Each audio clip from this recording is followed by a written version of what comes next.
เอาความสะดวกของผู้ที่ส่งมาเข้าไปผมกำลังมองว่าผมยอมถูกด่าดีกว่าวันพรุ่งนี้เดี๋ยวผมจะโพสต์ในเรื่องของเลขบัญชีให้เรียบร้อยเพราะพอได้ปัจจัยมาผมต้องรีบซื้อมาไว้คือไอ้คนที่จ้องจะเล่นงานเนี่ยก็จะมองว่าเฮ้ยมันเอาเงินไปทำอะไรนี่จะเป็นงี้แต่ผมก็จะแจ้งเสมอครับว่า อันเนี้ยใช้ตรงนี้ซื้อตรงนี้ซื้อตรงนี้ซื้อข้าวสารตรงนี้ซื้อเครื่องของเพื่อให้เด็กๆ มันก็จะเป็นอย่างเงี้ยนะฮะนี่แหละเวลาเราทำอะไรสักอย่างหนึ่งอย่างที่บอกว่า ไม่จำเป็นจะต้องให้ใครมาชมแต่เราทำเนี่ยเพื่อให้คนที่รอคอย400กว่าชีวิตอะคุณนะครับแล้วผมเจออย่างเงี้ยมันก็เลยทำให้น้องๆบางคนเข้าใจผิดก็ไม่เป็นไรนะฮะก็ทำเท่าที่เราทำได้นะครับ ก็ดีฮะมันเป็นครูแล้วอีกอย่างนึงมันเป็นการฝึกจิตของเราให้เราได้ตัดสินใจมากขึ้นคือคำว่าการเรียนรู้นะต่อให้เก่งแค่ไหนบทเรียนนั้นน่ะมันมีไปจนถึงคุณหมดลมหายใจฮะนะเพราะฉะนั้นเนี่ยมันจะมีเหตุการณ์ทุกเหตุการณ์ที่แปลเปลี่ยนทุกวันฮะให้คุณได้มานั่งพิจารณาธรรมทุกวันนะเพียงแต่ว่าอย่าไปตามอารมณ์มันแค่นั้นนะอย่างผมเนี่ย กำลังคิดว่าเฮ้ยตกลงจะรับปัจจัยหรือไม่รับปัจจัยดีผมก็เลยทำโพสต์ไม่รับปัจจัยนะฮะแต่พอหลายๆคนท้วงติงมาผมก็ส่งให้แต่ส่งในอินบ็อกซ์ไงแต่ผมก็จะมาเฉลยที่ข้างหน้านะครับก็เลยเป็นแบบนี้นะ อันนี้ก็เลยแจ้งให้ทราบนะครับว่าที่มาที่ไปเป็นอย่างไรคราวนี้การทำบุญกับอิ่มบุญอุ่นกายน้อมคือ1 ปี 1 ครั้งจริงนะผมบอกว่าบุญเนี้ยท่านได้3ต่อคือเป็นบุญที่คูณ3อ่ะทำไมจึงเป็นเช่นนั้นนะฮะอย่างที่1ก็คือว่าท่านพอเห็นwording ปุ๊บมีใจอันเป็นกุศลรีบจัดแจงนะฮะแล้วก็ทำข้าวของขึ้นมาหรือว่าจะส่งข้าวของมารวมถึงหรือแม้กระทั่งส่งความช่วยเหลือมานี่คือทานต่อที่1อันนี้บุญนะฮะเมื่อส่งมาเสร็จแล้วปุ๊บ ทุกปีใครที่ให้เป็นปัจจัยเท่าไหร่ใครที่บริจาคอะไรผมจะจดไว้หมดแล้วเขียนเป็นรายชื่อพิมพ์เป็นรายชื่อเมื่อก่อนจะถึงเขาเรียกขึ้นของเอาของขึ้นหลังรถเนี่ยครับผมจะจัดไว้1 วันเพื่อที่จะถวายของเหล่านี้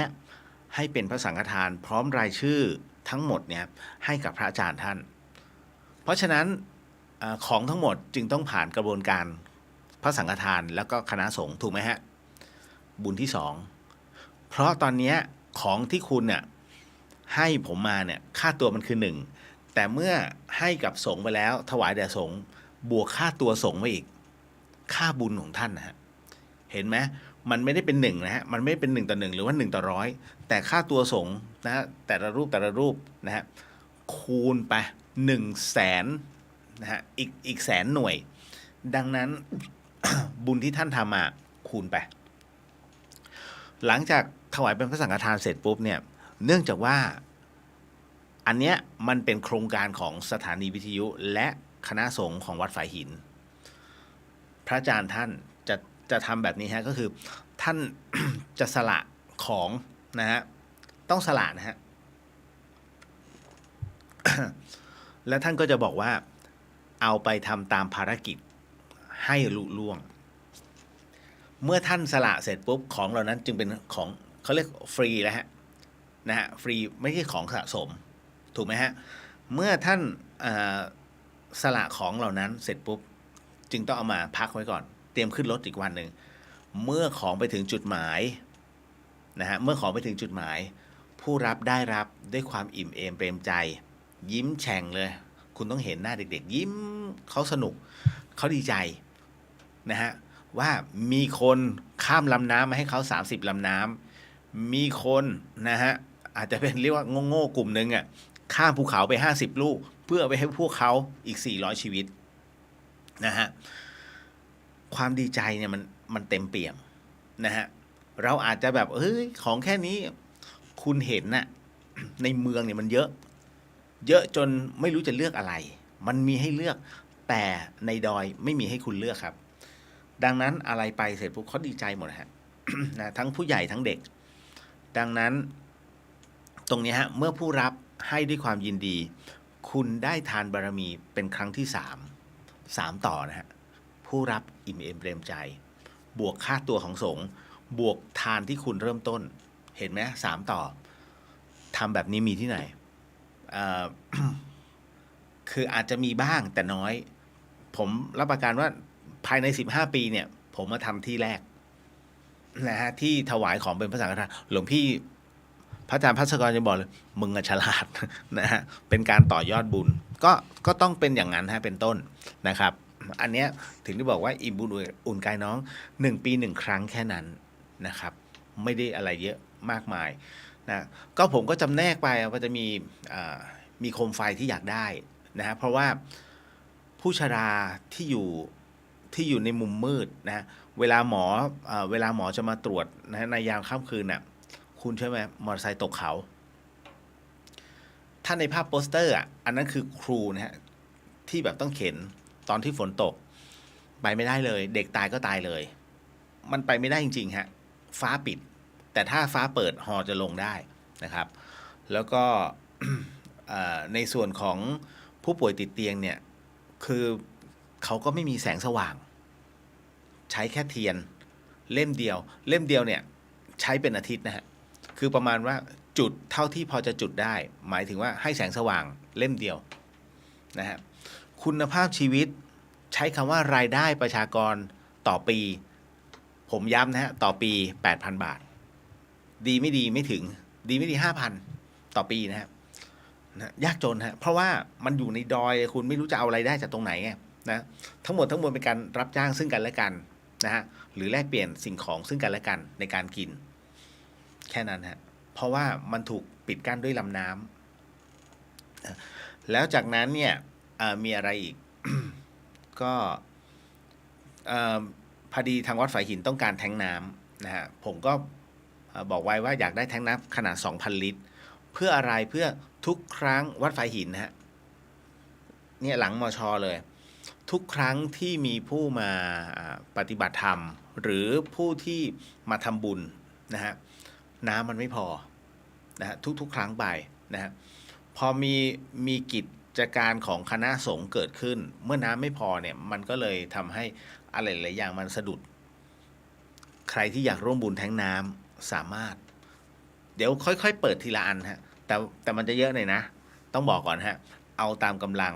เพราะฉะนั้นจะมีเครื่องปั่นไฟให้รพสต.สระเชียงตองเพราะที่นู่นไม่มีไฟฟ้าใช้พลังแสงอาทิตย์โซลาร์เซลล์คุณกำลังไฟของโซลาร์เซลล์เนี่ยมันไม่พอสำหรับเครื่องผลิตออกซิเจนเพื่อจะช่วยชีวิตคนไข้จึงจำเป็นจะต้องระดมทุนนะฮะเพื่อซื้อเครื่องตรงนี้นะฮะเพราะของบ้านห้วยเดือได้แล้ววัดนะฮะเป็นที่เรียบร้อยนะฮะแล้วจากนั้นท่านใดที่ประสงค์อยากจะได้ใบอนุโมทนาช่วยบอกนิดนึงนะเพราะมันเป็นโครงการแล้วเดี๋ยวทางวัดสายหินเนี่ยเราจะออกใบอนุโมทนาให้นะครับอันนี้ก็ชี้แจงเอาไว้ว่าทั้งหมดทั้งมวลเนี่ยมันเป็นกระบวนการแบบนี้ทำทุกปีฮะ1 ปี 1 ครั้งแต่ไม่มั่นใจผมเองก็เริ่มหมดกำลังใจเล็กๆเพราะว่าผมทำคนเดียวมาตลอดนะฮะแล้วก็หลังๆมีทีมงานมาช่วยนะครับแล้วก็โอเคอุ่นใจหน่อยนะครับแล้วก็ต้องกลับมาฉายเดี่ยวเหมือนเดิมอีกแล้วนะแต่คราวนี้ดีหน่อยตรงที่ว่าได้รับความเมตตาจากคณะสงฆ์วัดฝายหินแล้วก็น้องเนนช่วยกันนะก็เลยทั้งหมดข้าวของทั้งหมดจึงเปลี่ยนให้ส่งนะฮะที่อยู่จากธรรมสถานเนี่ยให้ขึ้นมาบนวัดฝายหินนะครับเพราะว่าทั้งพระคุณเจ้าแล้วก็น้องสามเณรจะได้ช่วยคัดแยกสิ่งของในการที่ส่งของให้ความช่วยเหลือมานะฮะของดนะฮะ ในเรื่องของอยากให้ช่วยคัดกรองก่อนเพราะมันต้องผ่านพิธีสงฆ์อย่าเอาสิ่งที่คิดว่ามันเราใช้ไม่ได้เอามาให้เพราะถ้าท่านใช้ไม่ได้คนอื่นก็ใช้ไม่ได้นะฮะหรือพอใช้ได้เงี้ยเฮ้ยมันคงก้ำแก้มอย่าฮะมันเหมือนเป็นท่านเหมือนกับเคยมีอยู่2 ปีนะฮะที่เหมือนกับเอาขยะเหมือนหาที่ทิ้งขยะนะถุงเบลเลอร์เลยฮะ2-3 ถุงที่ต้องทิ้งเพราะมันใช้ไม่ได้แล้ว เสื้อผ้ามือสองยินดีครับ ยกเว้นเสื้อในชุดชั้นในห้าม รองเท้าส้นสูงห้าม คือบางทีผมก็งงนะฮะเพราะว่ามันต้องเอามาคลี่แล้วก็มาจัดใหม่เพื่อเอาเข้าถุงยางชีพนะมันต้องเห็นทุกชุดบังเอิญมีผู้บริจาคจีสติงมาผมก็งงมากตอนแรกผมไม่รู้เฮ้ยใครเอาสายรัดเอวมาวะ ผมก็ยังบอกพอดี พี่คนหนึ่งเขารู้ไม่ใช่มันจีสติงอุ้ยบ้าแล้วใครจะใส่จีสติงบนเขารองเท้าส้นสูงอย่างเงี้ยเอาไปบริจาคใส่ให้ตกเขาตายนะเพราะฉะนั้นรองเท้าไม่รับนะฮะแล้วก็พวกชุดชั้นในนะฮะต่างๆไม่รับทั้งผู้ชายผู้หญิงไม่รับหมดนะฮะเอาแค่เสื้อผ้าพอนะครับเอาละ หมดละเดี๋ยววันนี้ยังคงมีเรื่องราวที่ต้องมานั่งพูดคุยกันนะฮะว่ามีหลายคนถามมาฮะว่าโอ้โหหัวจะปวดเพราะเจอคำถามผัวเมียนะฮะแล้วก็ทำไมจึงเลี้ยงโต๊ะจีนผีนะฮะแล้วก็ในเรื่องของจะบวช นะฮะโอ้ยแย่แล้วเอาเท่าที่ได้เนาะผมพยายามจะใช้เสียงเบาๆมันจะดูนุ่มเดี๋ยวจะหลับเอาว่าใช้พอสังเขปแล้วกันคุณฟังครับเดี๋ยวเราจะทักทายกันแล้วจากนั้นนะฮะเราก็จะเข้าสู่ในช่วงของการสมาทานศีลแล้วก็ไปนั่งสมาธิกันเนาะนะครับนิดนึงแล้วจากนั้นนะครับเราก็มาเข้าสู่ในเรื่องของการตอบคำถามเพราะ มีหลายท่านสงสัยในเรื่องของ1ในเรื่องของการบวช2ในเรื่องของศีล3ในเรื่องของวิญญาณนะฮะวันนี้ตอบให้หมดนะฮะขออนุญาตทักทายก่อนนิดนึงนะฮะ ก็ดูแย่ๆนะ วันนี้สุดกว่าเมื่อวานน้องลิลลี่สวัสดีครับพี่สวัสดีครับผมลายไทยสวัสดีค่ะคุณเรียวแล้วก็กัลยาณมิตรทุกท่านสวัสดีครับพี่วรันทรสวัสดีครับคุณเรียวสวัสดีครับพี่นะคุณณัฐศิษย์สวัสดีครับพี่เรียวสวัสดีครับผมนะก็ ขออนุญาตถ้าผมทักใครไม่ครบนะฮะครบถ้วนกระบวนการต้องกราบขออภัยมาณที่นี้เพราะบางทีมันเร็วมากนะครับเวลามันขึ้นตึกนะฮะคือไม่ใช่คนเยอะเพียงแต่มันเลื่อนของมันเองนะฮะแล้วก็ที่สำคัญก็คือว่าหากผมไปตอบเนี่ยเดี๋ยวก่อนในการตอบของผม1ผมตอบตามตำรา2ตอบตามประสบการณ์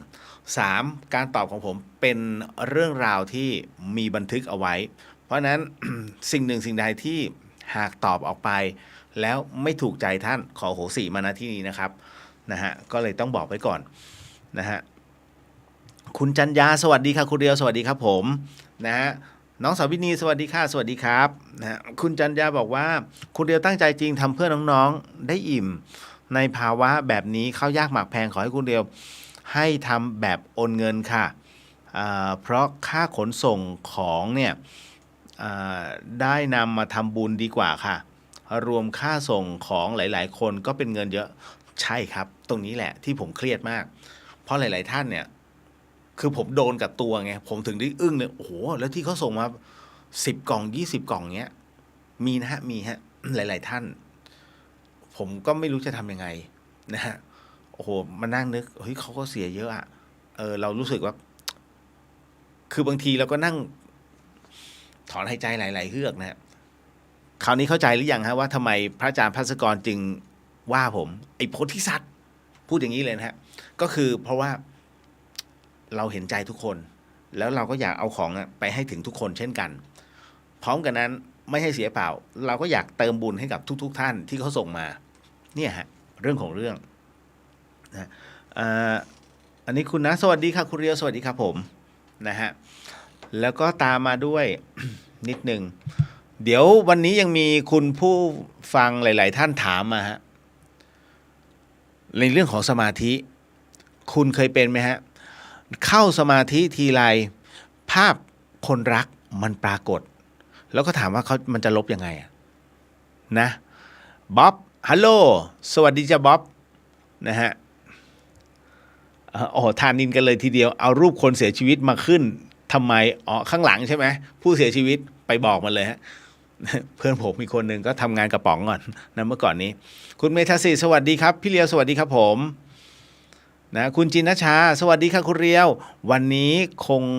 สายเข้าตรึมนะคะ เปิดอิ่มบุญคงต้องเปิดบัญชีผู้ร่วมบุญสะดวกกันแบบนั้นพรุ่งนี้ฮะ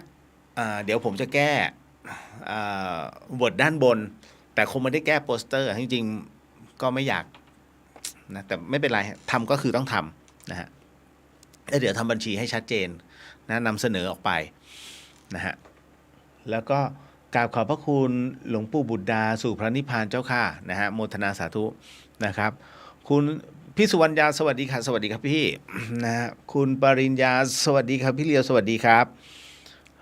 คุณจินชาบอกว่าคุณเรียวจัดแค่วัน2วันต่อสัปดาห์ก็พอนะคะ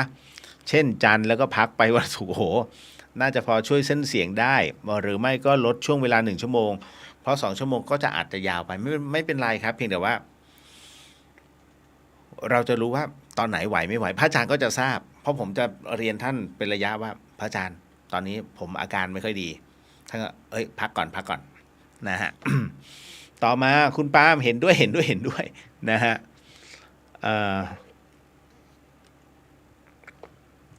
ไม่เป็นไรครับป้าแก้วสวัสดีครับคุณเลียวหลับไปตื่นหนึ่งสวัสดีครับป้าแก้วนะครับคุณจินนี่ใช่ค่ะค่าส่งแพงกว่าค่าของจึงควรเป็นปัจจัยไปซื้อให้ตรงของที่ต้องการแล้วก็ตัดระยะส่งให้น้อยใช่ครับพรุ่งนี้ฮะวันนี้ต้องขออภัยด้วยวันนี้ที่ลงไปเพราะต้องการไปตัดหน้าพี่เขานะครับคือเขาลงไม่ถามผมอะผมมันยังไม่ได้เวลาไงจริงๆผมอะจะบอกว่า จะขอเปิดบุญของเปิดโรงทานนะเปิดบุญโรงทานของหลวงปู่สังก่อนแค่นั้นเลยแต่ว่าพอมาตรงนี้มันจะกลายเป็น2งานแยกให้ออกนะฮะคือไอ้อันอิ่มบุญเนี่ยผมจะโพสต์ยาวแต่ว่างานหลวงปู่สังหรือว่าปัจจัยที่จะใช้ในการซื้อนะฮะไม่ว่าจะเป็นอะไรล่ะไอ้ตัวแท้งน้ำอันนั้นก็เดี๋ยวดูดีๆนะดูดีๆนะคือแท้งน้ำมันใช้ปัจจัยไม่เท่าไหร่หรอกครับนะผมว่าน่าจะประมาณสัก7,500แถวๆนี้นะ2,000 ลิตรเดี๋ยวต้องขอดูก่อนนะฮะเพราะเวลาผมซื้อของผมจะต่อรองผมจะไม่ซื้อแบบห้างใหญ่ๆอ่ะเพราะผมเห็นราคาแล้วมันถูกฟิกแล้วผมก็จะไปเจอร้านไอ้เล็กๆอ่ะเฮ้ยเหมือนกันถูกกว่านิดนึงแล้วก็ต่อได้สนุกด้วยนะแต่มันต้องเสียเวลาไงนะต่อมานะฮะต้อมนะฮะน้องต้อมตังเกเป็นกำลังใจให้กันนะครับพี่ผมรู้ว่าพี่ตั้งใจทำเต็มที่ครับขอบพระคุณนะฮะนะครับคุณจีครับผู้ร่วมบุญจริงไม่ครหาหรอกค่ะใครจะครหาทำไมต้องแคร์เจตนาเป็นที่สุดคุณเลียวก็แค่แจงบัญชีให้เคลียร์ ก็พอใช้บัญชีเดียวไม่บุญอื่นเพราะในช่วงนั้นเนี่ยช่วงเดียวมีเวลามีช่วงเวลาที่แน่นอนก็ประมาณนั้นนะฮะ นะฮะผมจึงต้องแยกว่าเดี๋ยวในส่วนของอิ่มบุญเนี่ยจะเป็นอะไรล่ะจะเป็นออมสินแล้วก็ในส่วนของโรงทานหรือว่าบุญอื่นเนี่ยก็จะเป็นในส่วนของกสิกรนะฮะ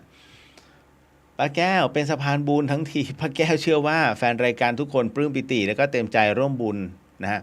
อย่างยิ่งค่ะสาธุครับ แต่ผมต้องนิดนึงฮะแย้งทุกคนนะวงเล็บมันบ่แน่ นะคือ เราอะรู้ตัวเราดีฮะว่าอะไรเป็นอะไรถ้าเราทำผิดเราก็จะรู้ว่าเราผิดตรงไหนใจมันรู้ฮะเพราะฉะนั้นเราจึงไม่ค่อยจะไปอะไรมากมายกับใครเพียงแต่ว่ามันกลายเป็นการโจทย์จันปากต่อปากแล้วมันทำให้คนอื่นเข้าใจผิดอันเนี้ยมันเขาเรียกเสียกำลังไม่ใช่เสียกำลังใจผมมันเขาเรียกเสียกำลังบุญที่เขาจะนำพาเราไปถึงที่นะฮะมันก็เลยเป็นเช่นนั้นมีเยอะครับมีเยอะแล้ววันนี้ก็จะมีคำถามเช่นนี้ด้วยเดี๋ยวก็ต้องตอบน้องเขาอีกนะฮะขจรศิลป์สวัสดีครับพี่เลียวสวัสดีครับพี่พิน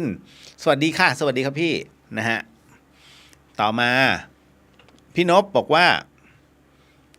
สวัสดีค่ะคุณเรียวขอบคุณที่เป็นสะพานบุญพี่ขอร่วมบุญด้วยนะขอบพระคุณนะครับพี่ก็อุปการะแบบปิดทองหลังพระจริงๆฮะพี่เขานะครับ มิตรชัยบอกว่าสวัสดีครับพี่เลียวสวัสดีครับนะฮะคุณวรินทร์สวัสดีครับพี่เลียวขอติดตามร่วมบุญด้วยเนืองๆนะครับได้ครับได้ครับก็ ผมเป็นอะไรที่เดี๋ยวถ้ามีของดีผมจะให้เลย แต่ละท่านแต่ตอนนี้ยังนะครับยังไม่มีนะครับเดี๋ยวต้องไปค้นก่อน เหมือนติดสินบนไม่ใช่ฮะคือบางอย่างเนี่ยเราให้ด้วยจิตอันเป็นกุศลแต่ถ้าผมให้แล้วมันจะต้องดีจริงๆไม่ใช่ว่าสพเพเหระนะครับคุณบูลสวัสดีครับพี่เลียวรักษาสุขภาพด้วยครับรอบัญชีร่วมบุญนะครับโมทนาสาธุพรุ่งนี้นะฮะขอสัญญานะฮะ แต่คืนนี้ถ้าจะแย่กว่าจะพูดกว่าจะอะไรเอาละฮะหากท่านใดที่ดูทาง Facebook หรือว่าทางของ YouTube นะของวัดไฟหินเนี่ยอาจจะไม่สุภาพบ้างผมยกน้ำกระดกดื่มไม่ว่ากันเนาะเพื่อให้ไม่ให้มันไอมันจะบังคับให้ไอตลอดแล้วก็เสียงสังเกตไหมเสียงผมจะแกว่งมันจะไม่คงที่เหมือนพลังมันเต็มที่อย่างปุ๊บนะครับแล้วก็มีหลายๆท่าน ถามมาว่าปีใหม่นะฮะวันที่1จะมีอโหสิกรรมไหม50-50นะฮะเพราะว่าไม่อยู่ในหลักเกณฑ์ขึ้น15ค่ำเพราะฉะนั้นเนี่ยผมต้องมีครูบาอาจารย์ถึง4รูปรองรับผมไม่ได้ฮะต้องมีคณะสงฆ์รับรองถึงจะประกาศอโหสิกรรมเหมือนกับลบหน้ากระดานแล้วก็ขึ้นสักราชใหม่นะฮะเพื่อเริ่มต้นใหม่อะไรอย่างนี้เป็นต้นเดี๋ยวก็ต้องถาม พระอาจารย์ก่อนเพราะว่าวัดฝายหินมีงานตรงไหนอะไรยังไงไหมนะฮะมีสวดมนต์ข้ามปีไหมหรือว่าจะมีปฏิบัติธรรมนะผมก็ต้องถามพระอาจารย์ท่านเจ้าวาดก่อนนะเผื่อท่านจะมีการจัดอะไรตรงนั้นนะครับเอาล่ะคือมันก็จะมีอยู่ฮะว่าถ้าสวดมนต์ข้ามปีเนี่ยอย่างทุกที่เนี่ยเขาก็จะมีการสวดมนต์อยู่เรื่อยๆมีการเทศอยู่เรื่อยๆแต่ถ้าวัดฝายหินทำเนี่ยฮะท่านจะมีอะไรมากกว่านั้นอย่างผมก็เคย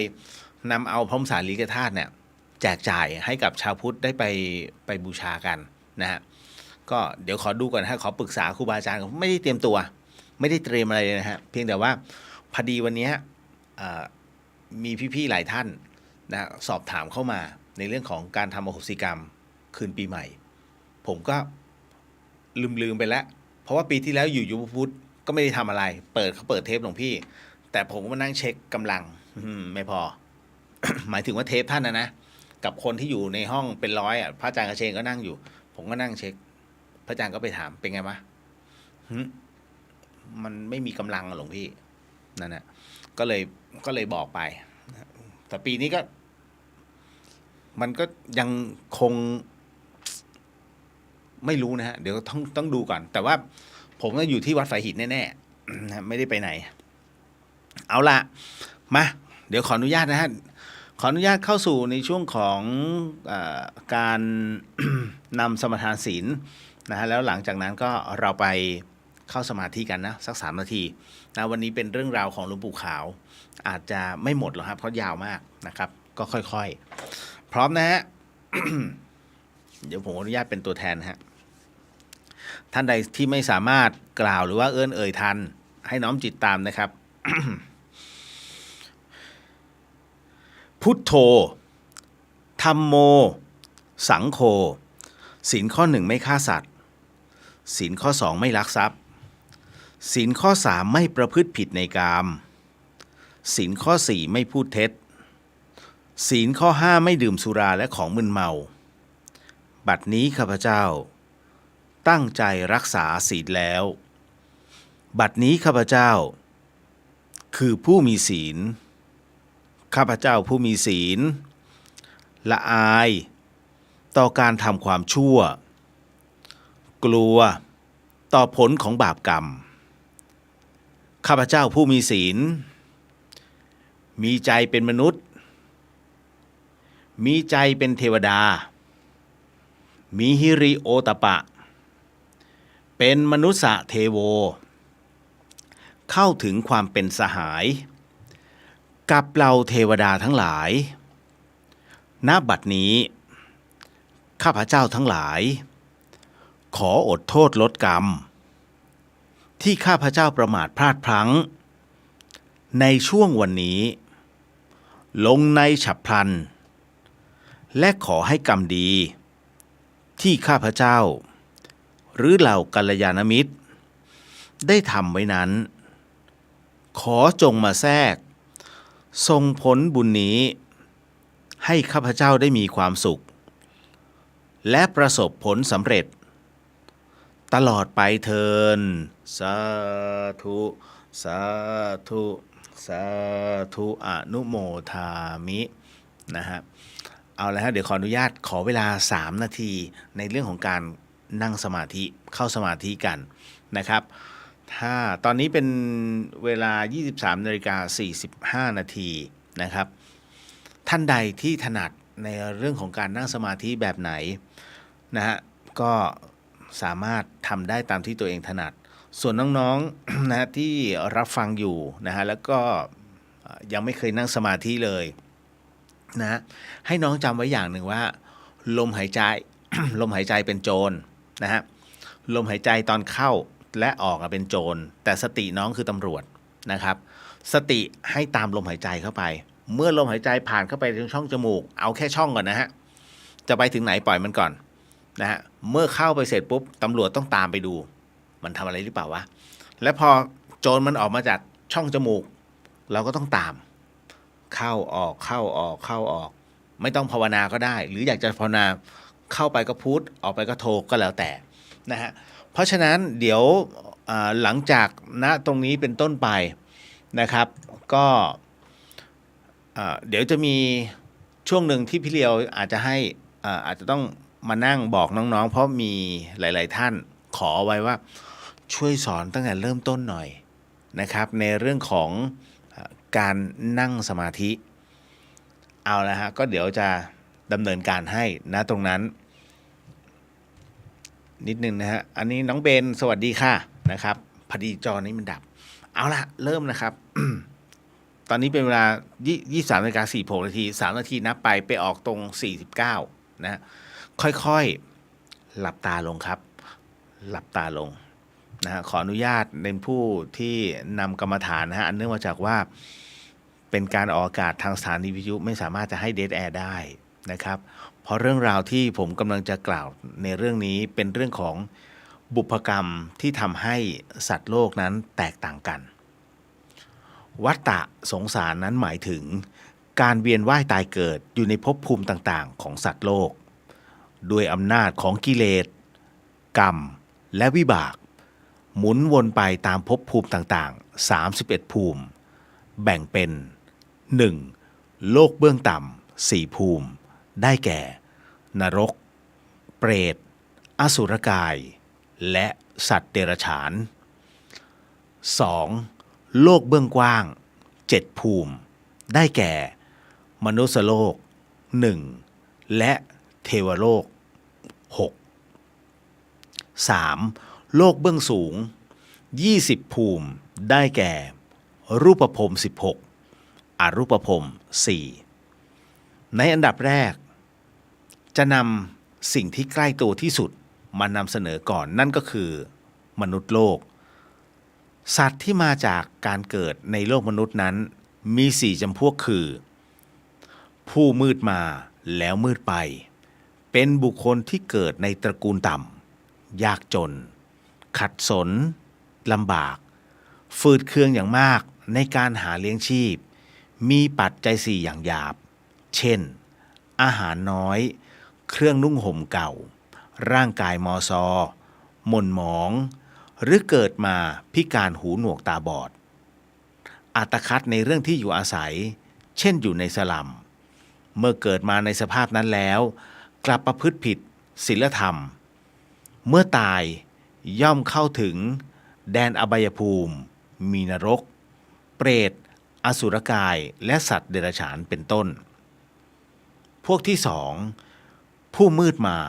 แล้วสว่างไปเป็นบุคคลที่เกิดในตระกูลต่ำยากจนขัดสนลำบากฝืดเคืองในการหาเลี้ยงชีพแต่เขาเป็นคนมีศรัทธาทำทานตามกำลัง มีความอ่อมน้อมถ่อมตนต่อผู้ใหญ่รักษาศีลเจริญสมาธิภาวนาเมื่อตายไปย่อมเข้าถึงแดนสุคติโลกสวรรค์พรหมนิพพานและกำลังวาสนาบารมี 3. ผู้สว่างมาและมืดไป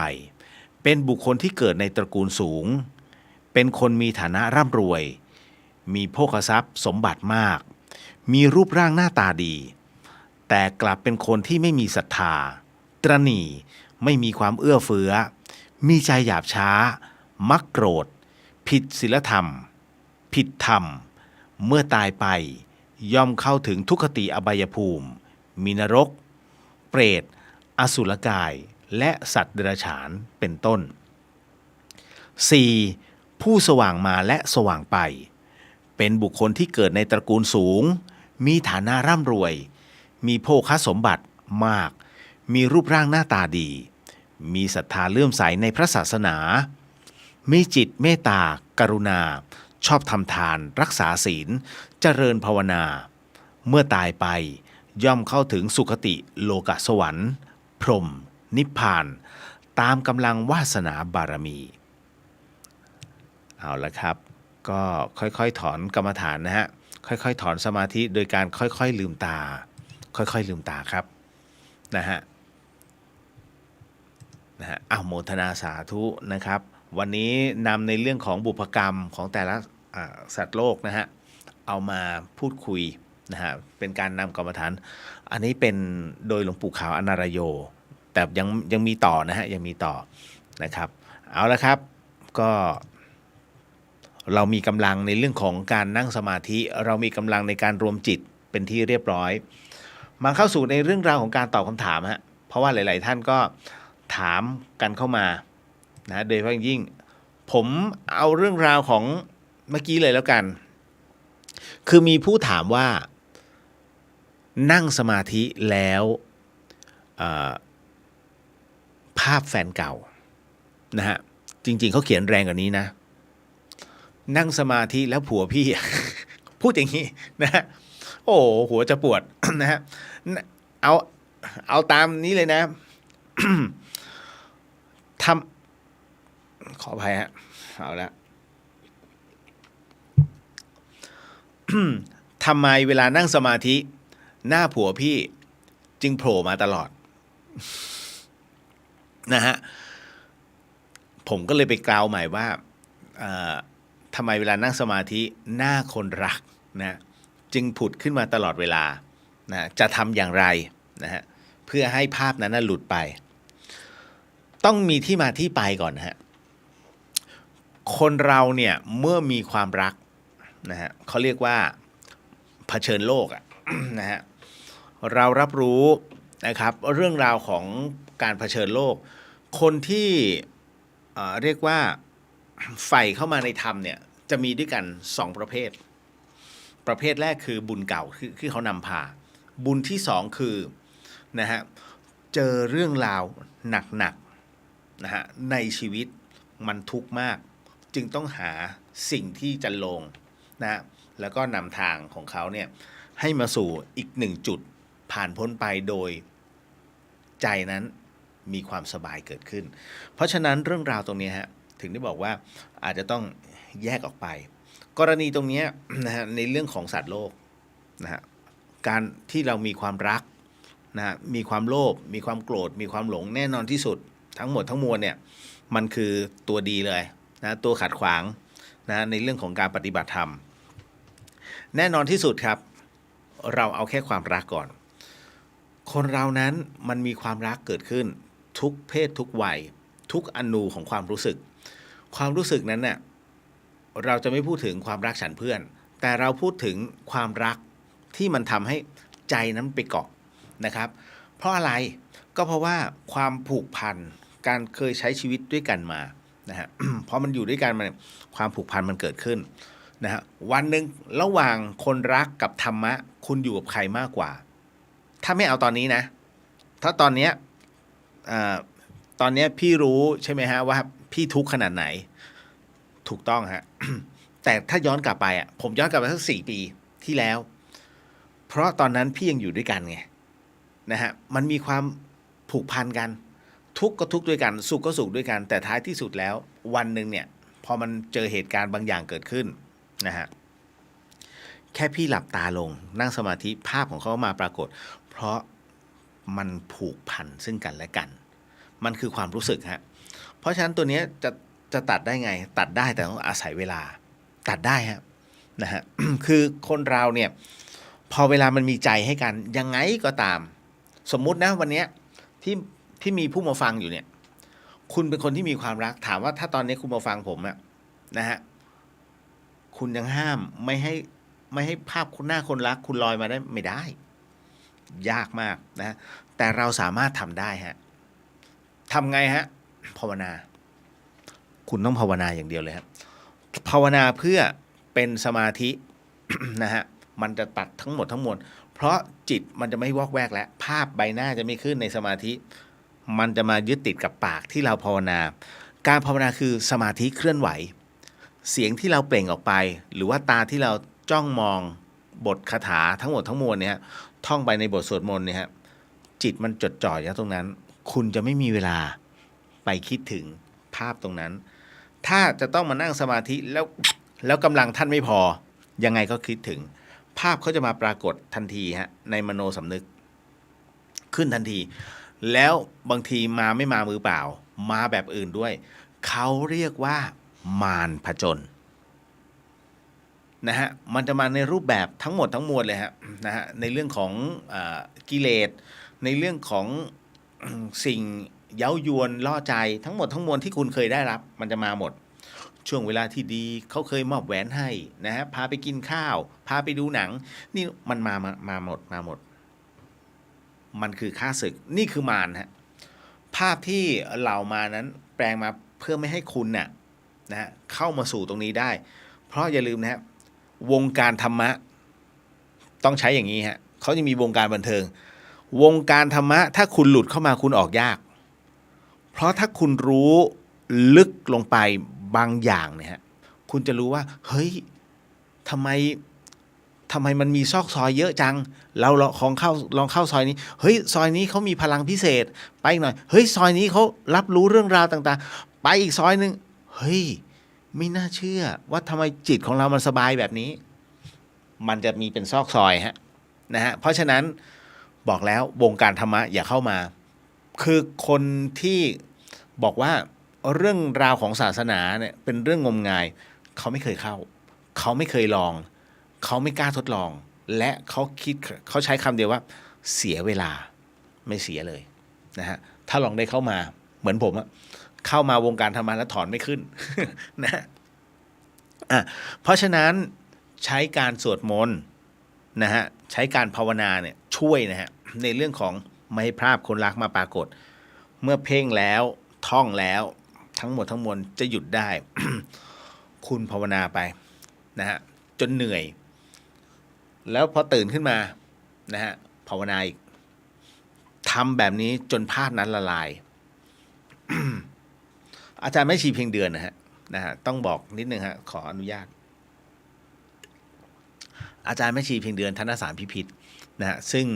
เป็นแม่ชีที่เป็นครูเปรียบเสมือนครูบาอาจารย์หลายๆรูปกับพระหลายๆรูปเนี่ยอาจารย์แม่ชีก็จะสอนคฤหัสถ์ด้วย หนึ่งในนั้นก็จะมีผมไปคุณขึ้นไปสวดมนต์แล้วก็เด็กๆขึ้นไปสวดมนต์ทั้งหมดอาจารย์แม่ชีจะไล่ให้สวดมนต์เสร็จปุ๊บถ้าตรวจจิตแล้วคนไหนยังไม่ผ่านไปท่องอันนี้50จบอันนี้100จบอันนี้200จบขนาดนั้นเพื่อที่จะให้จิตมันนิ่งฮะวิธีการของท่านนะครับก็จะมีรูปแบบต่างๆในการที่จะให้ฝึกพัฒนาใจนะครับก็เลยต้องบอกว่ามันจะมีเคล็ดลับของมันอยู่เอาละฮะต่อมาเข้าสู่เรื่องราวเดี๋ยวนะผมขอไหนๆก็เป็นเรื่องของสมาธิแล้วฮะ มันจะมีที่น้องถามเข้ามานะฮะเรื่องตายเดี๋ยวก่อนเรื่องตายเรื่องวิญญาณเดี๋ยวเก็บไว้ก่อนแป๊บหนึ่งนะฮะการผูกกรรมแป๊บหนึ่งนะฮะไปไหนเนี่ย อ๋อนี่ โอ้ยแย่ฮะมีผู้ถามมาว่าพี่ครับ ช่วยสอนการนั่งสมาธิเบื้องต้นให้หน่อยครับเขากำหนดอะไรยังไงลมหายใจจับตรงไหนกันแน่ไม่เหมือนกันสักที่แสดงว่าน้องก็ไปฝึกมาหลายที่แล้วสินะฮะคือจริงๆเนี่ยถ้าเอาจริงๆสมาธิคืออะไรฮะสมาธิคือความว่างถ้าบอกว่านั่งสมาธิแล้วโอ้โหมันเจอไอ้นู่นไอ้นี่นั่นไม่ใช่มันหลอกนะฮะจิตคุณหลอกแล้วเห็นภาพต่างๆเห็นประกายลุ้งนะฮะเห็นเป็นดวงแก้วยังพอได้ดวงแก้วยังพอได้แต่ให้มองผ่านเลยทั้งหมดทั้งมวลน่ะคือมันคือความว่างนะครับถ้าท่านนั่งสมาธิแล้วไม่เผชิญความว่างแล้วจะเอาสมาธิตรงไหนสมาธิคือความว่างนะครับนะฮะเพราะฉะนั้นในส่วนของการนั่งสมาธินะฮะถ้าตามครูบาอาจารย์ตามหลักครูบาอาจารย์ที่เราเห็นถูกไหมฮะก็คือการเอาเท้าขวาไปทับบนเท้าซ้ายนะครับก็คือนั่งงอเข่าเข้ามาก็คือนั่งขัดสมาธินั่นแหละเพียงแต่เราไม่เอาขาเข้าไปขัดกันก็คือเอาเท้าขวาทับเท้าซ้ายนะฮะแล้วก็ มือขวาทับมือซ้ายวางไว้ที่หน้าตักนะฮะตัวตั้งตรงเหยียดตรงนะฮะแล้วก็หลังไม่พิงนะครับแล้วหัวตรงเพราะฉะนั้นทำไมจึงต้องเป็นให้มันมีบาลานซ์คนเราไม่เหมือนกันยิ่งผู้สูงอายุโอ้โหต้องบอกว่าโคตรทรมานอย่าลืมนะฮะผู้สูงอายุเขาใช้กระดูกสันหลังเนี่ยมาทั้งชีวิตไม่เหมือนหนุ่มๆสาวๆนะเพราะฉะนั้นการจะให้นั่งตรงๆยากครับเพราะฉะนั้นผมแนะนำนะฮะผู้สูงอายุที่มีปัญหาเรื่องกระดูกท่านนั่งไม่จำเป็นต้องตัวตรงเสมอไปแต่ให้หาบาลานซ์คืออะไรฮะคือความสมดุลบาลานซ์ท่านจะนั่งเอียงนิดนึงเพื่อให้เกิดบาลานซ์ได้ นะพระพุทธเจ้าไม่เคยกำหนดนะฮะว่าจะต้องนั่งสมาธิท่าไหนคือพระพุทธองค์ท่านเนี่ยเวลานั่งสมาธิท่านก็คือนั่งสมาธิแบบนั้นนั่งสมาธิแล้วนั่งแล้วขัดสมาธิเพชรมายังไงเอาไปกันใหญ่แล้วเพราะฉะนั้น เรื่องการนั่งสมาธิเนี่ยหรือว่าการเดินสมาธินะฮะเดินจงกรมพระพุทธองค์นั้นไม่เคยกำหนดรูปแบบเอาตามที่เราถนัดแล้วนั่งสบายสมมุตินะฮะสมมุติว่า เรานั่งสมาธิอย่างที่พี่เลียวบอกนะให้หลังจากนั้นเมื่อเรานั่งนะฮะเต็มที่แล้วนะครับอกผายไหล่ผึ่งตัวตรงนะครับเมื่อหาบาลานซ์ของเราได้แล้วมาต่อจังหวะต่อมาก็คือลมหายใจคือถ้าไปฝึกสมาธิบางที่เขาเอาปากก่อนนะปากเนี่ยปิดแต่ลิ้นให้แตะเพดานเคยไหมฮะมีนะฮะบางสำนักให้เอาลิ้นไปแตะเพดานเพราะอะไรให้สมาธิอยู่ตรงเพดานแค่นั้นเลยแต่ว่า เราเอาแบบพื้นฐานก่อนสบายหลับตาลงแล้วกำหนดลมหายใจกำหนดยังไงน้องหายใจแบบไหนนะฮะที่เป็นอยู่เนี่ยจะวิ่งจะเดินไปซื้อของดูหนังดูทีวีเคยสังเกตไหมว่าเราหายใจแบบไหนการหายใจเข้าหายใจออกสบายอย่างที่เป็นอยู่ฮะไม่ต้องไปฝืนว่าต้องยาวเหมือนชาวบ้านยังหัวใจคนเรามันยังเต้นไม่เท่ากันเลยคุณเพราะฉะนั้นการกำหนดลมหายใจเข้าออกเอาตามสบาย นะฮะสิ่งแรกที่เราจะกำหนดนะครูบาอาจารย์มักจะบอกว่าให้กำหนดบริกรรมขออนุญาตนะครับผมยังไม่พูดถึงขั้นตอนของหลวงพ่อเยือนนะฮะเพราะถ้าหลวงพ่อเยือนเนี่ยเดี๋ยวน้องๆจะสับสนเอาแบบนี้ก่อนเอาของพระกรรมฐานก่อนครับ หลังจากนั้นเนี่ยให้น้องกำหนดคำภาวนาครูบาอาจารย์มันจะบอกพุทเข้าโทออกหมายถึงว่า หายใจเข้า1 ครั้งผ่านช่องจมูกไปคุณก็พุทในใจฮะ พุทในใจนะฮะเหมือนกับคุยในใจนะฮะแหมเล่นป๊อกเด้งยังคิดในใจเลยนะฮะเพราะฉะนั้นเหมือนกันพุทหายใจเข้าโทนะก็คือการผ่อนลมหายใจออกมานะโทก็ออกมามันจะผ่อนยาวมากน้อยแค่ไหนก็โท นะฮะเมื่อผ่านแล้วเข้าใหม่พุทโธพุทโธแค่นี้ฮะง่ายไหมแต่เมื่อนานไปแล้วคำบริกรรมเริ่มหายไปแล้วฮะทำไมจึงเป็นเพราะคำบริกรรมหายนะฮะ เอาว่าฝึกตรงนี้ก่อนมันอีกนานกว่าคำบริกรรมของคุณจะหายทำไมจึงเป็นเช่นนั้น เพราะจิตมันจะวอกแวกคือถ้าคุณอยู่ที่บ้านนะฮะแล้วก็ยังมีแม่เปิดทีวีอยู่ด้านนอกเสียงมันเจ้ามาหูคุณจะไปตามเสียงจิตคุณจะไปตามเสียงแต่มันไปมันก็ต้องกลับมาเพราะอะไรฮะเพราะร่างเรายังทำหน้าที่อยู่มันจะมีจิตหนึ่งบอกเฮ้ยมึงกลับมามันจะกลับมาฮะคุณก็พูดโทให้คุณจำไว้เถอะฝึกทุกวันดูน่าเบื่อนะฮะแน่นอนฮะคุณจะชกมวยโดยที่ไม่วอร์มไม่ได้นะฮะก็โอ้โหเป็นอาหารเท้าเขาเลยขึ้นสนามมวยอ๋อไม่เป็นไรฉันแข็งแรงอยู่แล้วพอขึ้นไปโดนซัดเลยเพราะเขาวอร์มมาก่อนคุณต้องวอร์มการที่คุณพุทโธเข้าออกเนี่ยวอร์มเพื่อจะชกต่อไปชกยังไงฮะช่วงจังหวะหนึ่งนะฮะในเรื่องของการพุทเข้าโธออกพุทเข้าโธมันจะมีแค่ช่วงหนึ่งอะนิดหน่อยๆนะแต่มันก็เป็นแต่ละช่วงถ้าคุณจับมันดีๆนะฮะคุณจะรู้ว่าช่วงเวลาตรงนั้นมันมีช่องว่างที่คุณระลึกถึงคุณสามารถรับรู้เลยว่าอ๋อลมหายใจอยู่แค่นี้นะฮะผ่านเข้าออกนี่แหละฮะนี่คือคีย์ของมันไม่ต้องมีพุทโธแล้วแต่ว่าคุณรับรู้จับจุดเข้าออกแต่มันแค่ช่วงสั้นๆแต่พอเราทำทุกวันเหมือนคุณได้ฟิตเนสอะทุกวันมันจะเริ่มจับได้แล้วจับได้ทีละนิดเอ้ยเริ่มจับได้นานขึ้นแล้วก็นานขึ้นแล้วก็นานขึ้นแล้วก็นานขึ้นจนกระทั่งบริกรรมไม่จำเป็นแค่คุณนั่งขึ้นสมาธิฮะว่างทันทีมันเป็นเช่นนั้นฮะในความว่างยังมีบางอย่างเกิดขึ้นอีกอย่าไปติดสุขนะฮะหมายถึงว่าเมื่อคุณนั่งแล้วมันมีความรู้สึกว่าเฮ้ยว่างเปล่าเฮ้ยเหมือนจะขึ้นเฮ้ยมันต้องเป็นเข้าถึงฌานแน่ๆอย่าเพิ่งไปหลง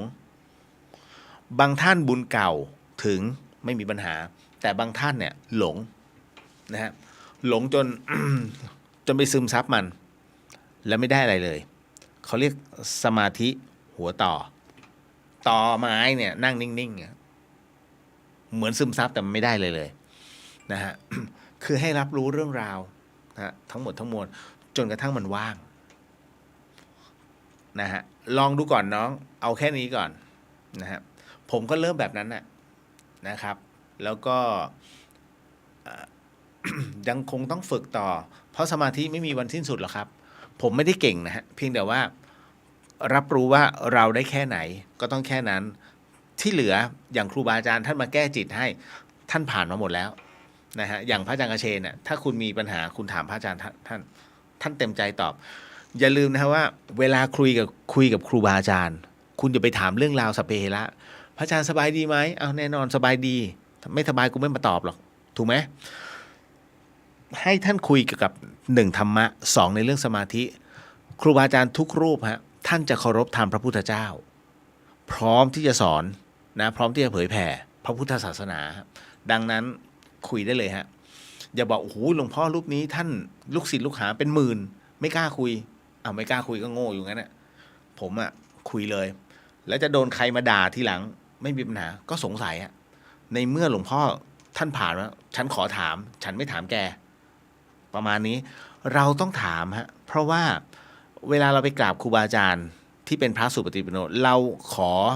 ให้ท่านเป็นแบบอย่างในเรื่องของการปฏิบัติถูกไหมเราไม่ได้ไปเที่ยวแค่นั้นแหละฮะนะฮะเพราะฉะนั้นเราดูนี่ปฏิปทาท่านธรรมะของท่านเป็นแบบนี้ท่านให้แบบเรียบง่ายบางรูปให้ดุดันนะบางรูปก็ทางหวานเปิดโอกาสให้ญาติโยมนะได้ถามบางท่านดุเอาพระวินัยขึ้นก่อนนะเรื่องธรรมะไว้ทีหลังอันนี้ก็ค่อยๆเฟดมานะฮะ จบนะครับในเรื่องของสมาธินะครับถ้าจะเอาของหลวงพ่อเยื้อนเข้ามาด้วยเนี่ยฮะก็ต้องบอกว่าก็คือการข้ามขั้นตอนแต่ก็ดีนะน้องรู้จักสมาธิกรรมฐานน้ำเย็นไหมฮะ พี่เลียวเคยสอนไม่ใช่อย่าใช้คำว่าสอนเพราะผมไม่ใช่ครูสมาธิ พี่เลียวถอดแบบของหลวงพ่อเยื้อนขันติพโลนะฮะเอ่อเอามาบอกให้กับเหล่าศรัทธาที่อยากจะฝึกและรับรู้ถึงความว่างนะฮะโดยการที่มีกุศโลบายก็คือนำน้ำเย็นเนี่ยฮะ น้ำเย็นนะฮะใส่ขวดขนาดเนี้ยขวดเล็กๆนะฮะเต็มขวดก็ได้ไม่เต็มขวดก็ได้นะฮะให้เย็นเลยนะฮะแล้วจากนั้นถ้าคุณจะนั่งสมาธิให้คุณดื่มหลวงพ่อจะบอกเดี๋ยวดื่มคุณก็นะฮะจนหมดเลยฮะพอจนหมดเสร็จปุ๊บท่านก็ว่าอ้าวนั่งสมาธิหลับตาเราก็หลับตาเสร็จปุ๊บไม่ต้องภาวนาเลยฮะไม่ต้องภาวนาท่านบอกว่าลองจับดูสิความเย็นมันไปถึงไหนหลวงพ่อท่านจะบอกเลย ถึงคอไปยังถึงลิ้นปี่ไปยังถึงสะดือหรือยังหลายคนความเย็นเนี่ย มันเข้าไปไม่ถึงแต่พอหลวงพ่อพูดแต่ละจุดเฮ้ยอยู่ๆความเย็นมันเข้าถึงตามที่หลวงพ่อท่านว่าแล้วก็บอกถึงท้องน้อยหรือยังจนกระทั่งถึงท้องน้อยพอถึงท้องน้อยแล้วเนี่ยท่านบอกว่านี่แหละเมื่อจิตเมื่อความเย็นอยู่นะเอาจิตก็คือเอาสติไปจับนะนั่นคือความรู้สึกเอาไปจับตรงนั้นนะ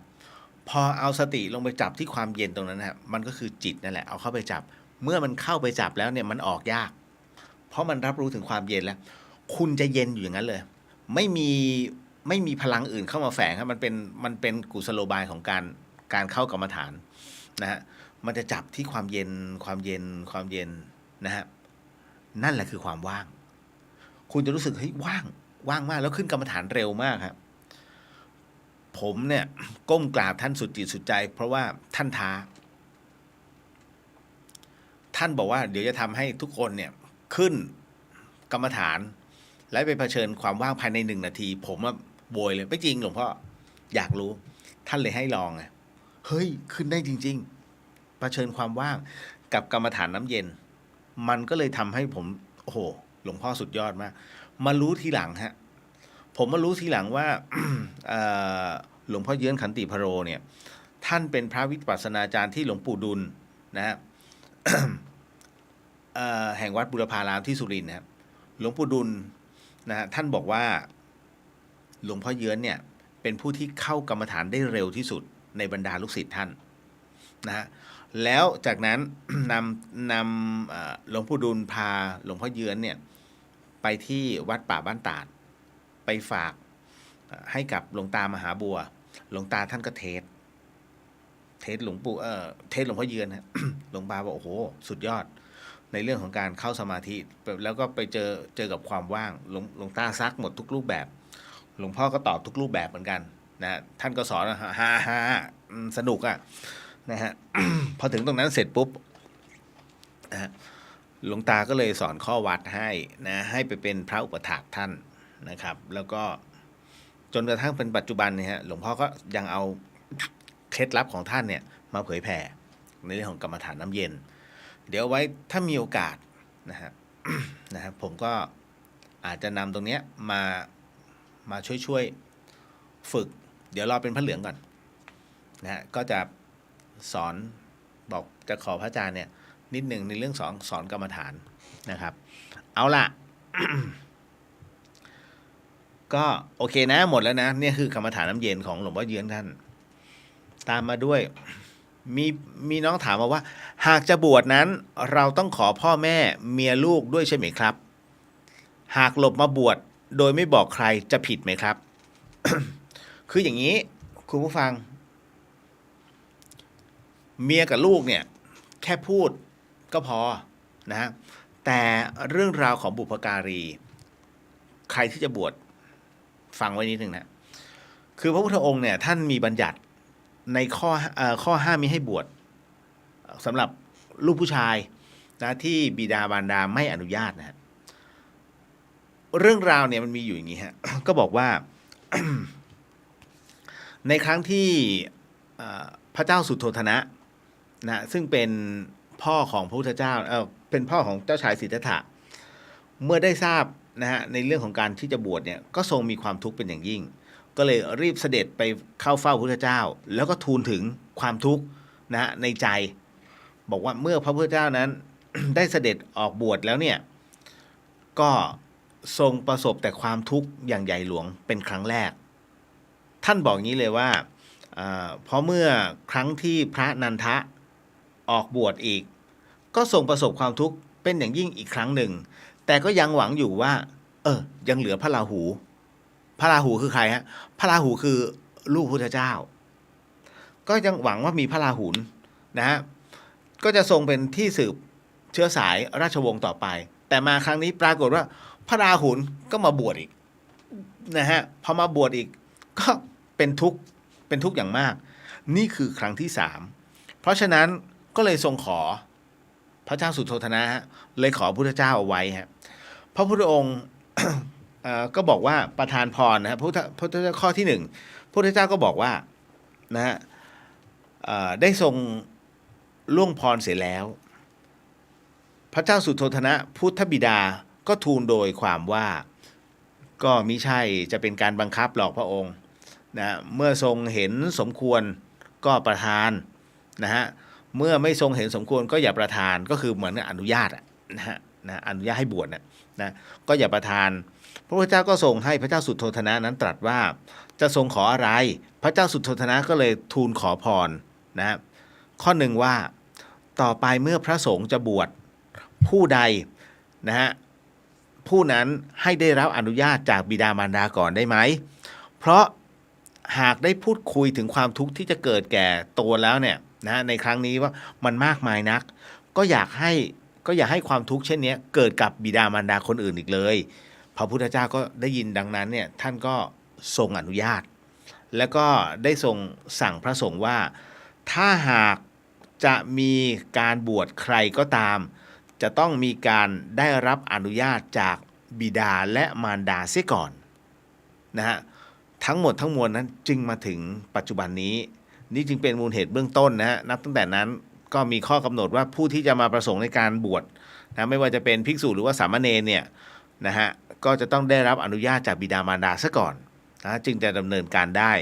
เว้นไว้แต่ว่าบิดามารดานั้นไม่มีชีวิตอยู่แล้วดังนั้นเนี่ยการที่เราจะบวชหรือว่าจะทำอะไรก็ตามเนี่ยพระสงฆ์นะผู้ที่จะทำการบวชให้เนี่ยท่านจะถามก่อนเลยเป็นอันดับแรกว่าเป็นไงพ่อแม่อนุญาตหรือยังถ้าหากว่ายังก็ต้องให้ไปขออนุญาตก่อนคราวนี้ล่ะพันธะส่วนตัวคือลูกเมียถูกไหมฮะถ้าเมียอนุญาตนะฮะก็บวชได้ถ้าเมียไม่อนุญาตแล้วบวชได้ไหมจะบวชก็ได้ไม่บวชก็ได้นะฮะถามว่าผิดไหมจริงๆเนี่ย ก็คือภรรยาเปรียบเสมือนญาติสนิทลูกก็คือสายเลือดนะฮะทั้งหมดทั้งมวลแล้วเนี่ยนะฮะถ้าตามเหตุปัจจัยก็แค่บอกกล่าวก็พอแต่คราวนี้ในปัจจุบันเนี้ยการบวชค่อนข้างจะฟิกพอสมควรนะ1คุณต้องตรวจเลือดว่าเป็นโรคติดต่อหรือเปล่า2พิการหรือเปล่านะฮะตามพระวินัย3 นั่นก็คือมีประวัติค้างคาในเรื่องของอาชญากรรมไหมหรือว่ามีบัญชีติดค้างของกรมตำรวจไหมเขาต้องสืบหมดนะคุณไม่งั้นก็จะเป็นการมาแฝงบวชนะฮะข้อ4สำคัญสุดฮะเป็นหนี้ไหมนะไม่ใช่บวชอยู่เจ้าหนี้มาทวงเรียบร้อยฮะแต่คาวงไม่ได้นะเพราะฉะนั้นเนี่ยท่านจึงต้องไปให้ไปเคลียร์หนี้เป็นหนี้ที่เรียกว่ายอมรับได้เนี่ยสามารถบวชได้อย่างเช่นเป็นการกู้มานะเพื่อลงทุนแต่ก็กิจการยังคงไปได้ก็สามารถยังใช้ต่อเนื่องอันนี้ไม่เป็นไรไม่มีพันธะทางใจทำไมจึงเป็นเช่นนั้นเพราะว่าคุณเรื่องเงินเนี่ยมันเป็นเรื่องบาดใจถ้าบวชไปแล้วนะฮะมันยังมีเรื่องราวการทวงคืนการติดตามนี่นู่นนั่นเวลาเข้าสมาธิหรือว่าทำสังฆกรรมต่างๆคุณจะไม่มีเขาเรียกปิดทางสู่พระนิพพานน่ะอารมณ์ตามยอดด้วนเลยฮะคล้ายๆกันนะฮะเพราะฉะนั้นเนี่ยท่านจึงให้ปิดเคลียร์ก่อนทั้งหมดนะนี่ก็คือถ้าจะบวชนะฮะอันนี้เก็ตเนาะต่อมาถวายภัตตาหารเป็นชาบูได้หรือไม่ครับพี่เลียว เคยมีข่าวจำได้ไหมฮะ ที่นำคณะสงฆ์เนี่ยไปฉันเพลถ้าจำไม่ผิดเป็นชาบูชิแต่ไม่รู้สาขาไหนนะฮะแล้วเป็นช่วงที่นักข่าวเขาเรียกไม่ใช่หรอกเป็นนักข่าวโซเชียลเนี่ยไปถ่ายแล้วก็เป็นข่าวคึกโครมทำให้คณะสงฆ์เนี่ยเสียนะฮะถามว่าผิดไหมผมบอกเลยว่านิมนต์ไปช่วงนั้นเนี่ยเป็นช่วงก่อนเพลไม่ผิดนะฮะไม่ผิด แต่พอไปนั่งร้านอะไรนะพวกชาบูนะฮะ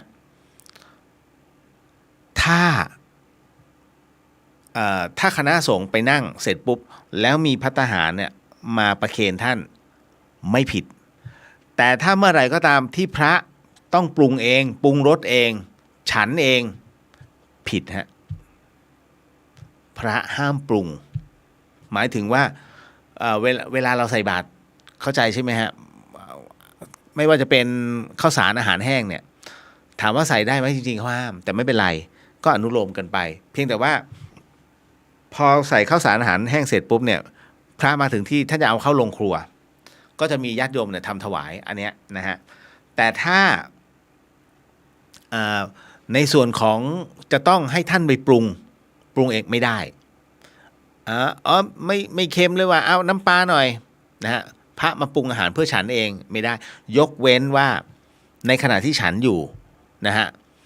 มีการประเคนไว้ล่วงหน้าแล้วอย่างเงี้ยก็ท่านจะรับตามสมควรฮะอันนี้นิดหนึ่งนะอีกอันนึง ที่บอกว่าไม่ได้เลยของสดซาซิมิโอ้ยเนี่ยสามีที่ตายไปอยากกินมากเลยเนี่ยอ่ะถวายพระหน่อยพระรับได้แต่ท่านก็ต้องสละออกเพราะมันเป็นของสดพระฉันสดไม่ได้ฮะปลาดิบเนี่ยไม่ได้เลยทั้งหมดต้องสุกแล้วเท่านั้นผิดพระวินัยนะคุณเรื่องของการฉันและเรื่องของการกินอ่ะพูดง่ายๆเลยนะฮะเพราะฉะนั้นอะไรที่พระฉันได้ปูอัดมันสุกมาแล้วนะคุณมันเป็นเนื้อ อะไรล่ะแล้วก็ไข่กุ้งคือไข่ปลาที่ทำสุกแล้ว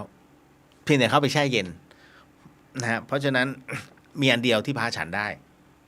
ถ้าปลาหมึกล่ะปลาหมึกก็ย่างพอสุกฉันได้หมายถึงต้องย่างเรียบร้อยแล้วนะฮะแต่ทั้งหมดทั้งมวลเรื่องชาบูเนี่ยฮะ ต้องมีคนทำให้แล้วก็ประเคนให้ต่อให้ทีละชิ้นก็ต้องทำอันนี้ไม่ผิดนะครับก็ให้เข้าใจเนาะมันมีเรื่องราวของกฎแห่งสงฆ์เนี่ยเข้ามาผูกกันอยู่เพราะฉะนั้นผู้ที่เข้ามาบวชเนี่ยจริงๆก่อนบวชเนี่ยฮะครูบาอาจารย์ท่านให้ศึกษาพระวินัยก่อนลำดับแรกเลยทนได้ไหมอยู่อย่างเนี้ยอยู่อย่างพระเนี่ยท่านฉันมื้อเดียวหรือท่านฉัน2 มื้ออยู่วัดได้ไหมสวดมนต์เช้าเย็นทำเปล่าท่านดูทุกอนูเลยนะฮะ คือไอ้เรื่องมาบวชในวันพิเศษอย่างเงี้ยต้องมีกำหนดศึก7 วันจบต้องศึกไม่ใช่7 วันยังต่อเนื่องไม่ได้นะฮะต้องจับศึกเพราะอะไรเพราะว่ามีได้อยู่ในข้อวัดที่ต้องมาฝึกตนจริงๆต้องก่อนจะบวชต้องฝึกตนก่อนนะอย่างพี่เดียวอ่ะถ้าพี่เดียวจะบวชพี่เดียวก็ต้องฝึกตนก่อนนะครับผมจะฝึกตนอยู่ประมาณ2 อาทิตย์2 สัปดาห์คือตีไป15 วันอ่ะ นะฮะเพื่อที่เราจะต้องดูตัวเองค่อยๆปรับนะฮะอันนี้หมายถึงว่าทุกๆครั้งก่อนจะบวชนะฮะต้องทำนะต่อมาอันนี้เก็ตนะจ๊ะคือ เดี๋ยวนะผมจำข้อเดี๋ยวนะรู้ว่าจะฆ่าแล้วเป็นอาหารนะฮะแล้วก็อะไรอีกอันหนึ่งผมจำไม่ได้แล้วคือ เรื่องราวตรงนี้เรื่องของสดอะนะฮะหลวงปู่แหวนกับหลวงปู่ตื้อนะฮะครั้งหนึ่งท่านเคยท่านไปธุดงค์ด้วยกันเนี่ยฮะนะธุดงควัตรด้วยกันจาริกด้วยกันนะไปที่จังหวัดหนึ่งรู้สึกจะเป็นถ้าไม่แน่ใจไม่แน่ใจว่าเป็นนครพนมหรือว่ามุกดาหารในปัจจุบันนะฮะและปรากฏว่าตอนนั้นท่านจาริกด้วยเท้าแล้วก็ไปขอพักนะฮะ ไปขอพักที่วัดแห่งหนึ่งซึ่งวัดแห่งนั้นเนี่ยเจ้าอาวาสไม่อยู่เจ้าอาวาสเข้าเมือง เหลือแต่สามเณรแล้วตอนนั้นถึงเป็นช่วงเวลาเพลเด็กน้อยคนนั้นน่ะ ขออภัยสามเณรก็รู้ว่านี่คือหลวงปู่ตื้อกับหลวงปู่แหวน ดีใจมาก นิมนต์ขึ้นกุฏิก่อนแล้วเดี๋ยว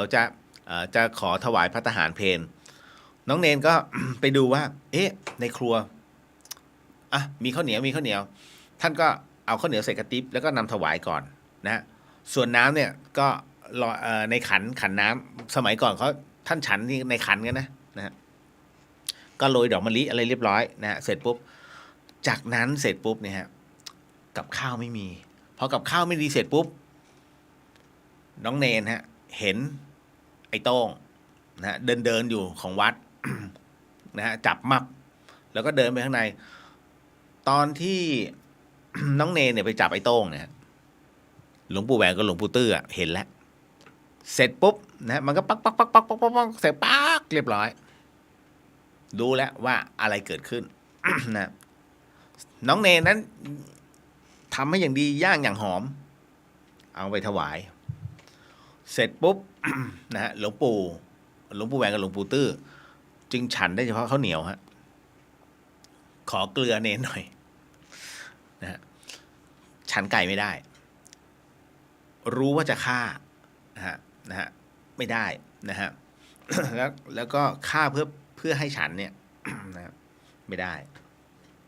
นะฮะและอีกอันหนึ่งผมจำไม่ได้อีกข้อหนึ่งนะอันเนี้ยมันก็เลยทำให้เข้าข่ายแบบนี้ว่ามันเป็นอาหารสดมันเป็นของสดรู้ว่านี่คือชาบูแล้วจะต้องมานั่งทำไม่ได้ฮะ เรียบร้อยต่อมา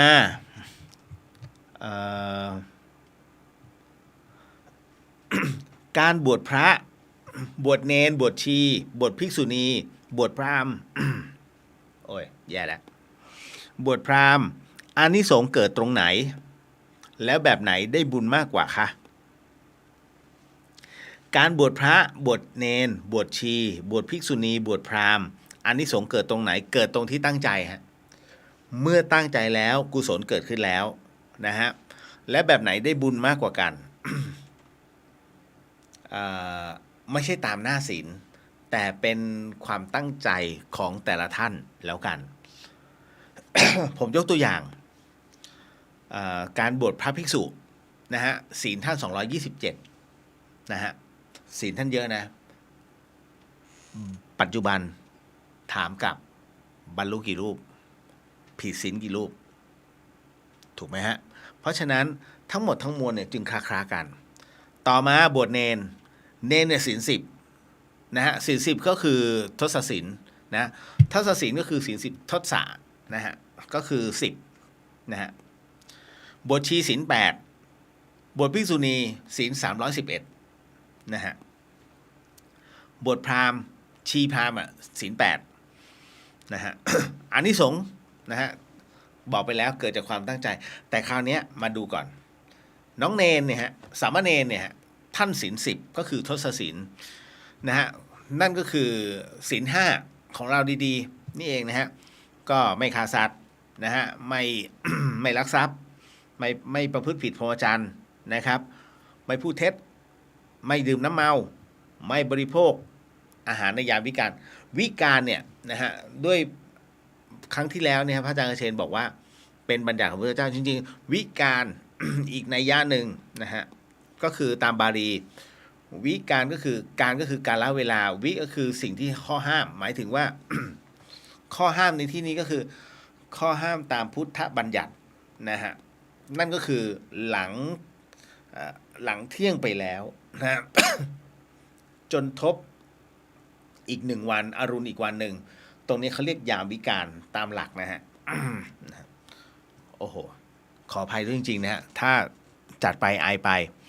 นะครับต่อมานะครับอันนี้คือยามวิกาลแล้วก็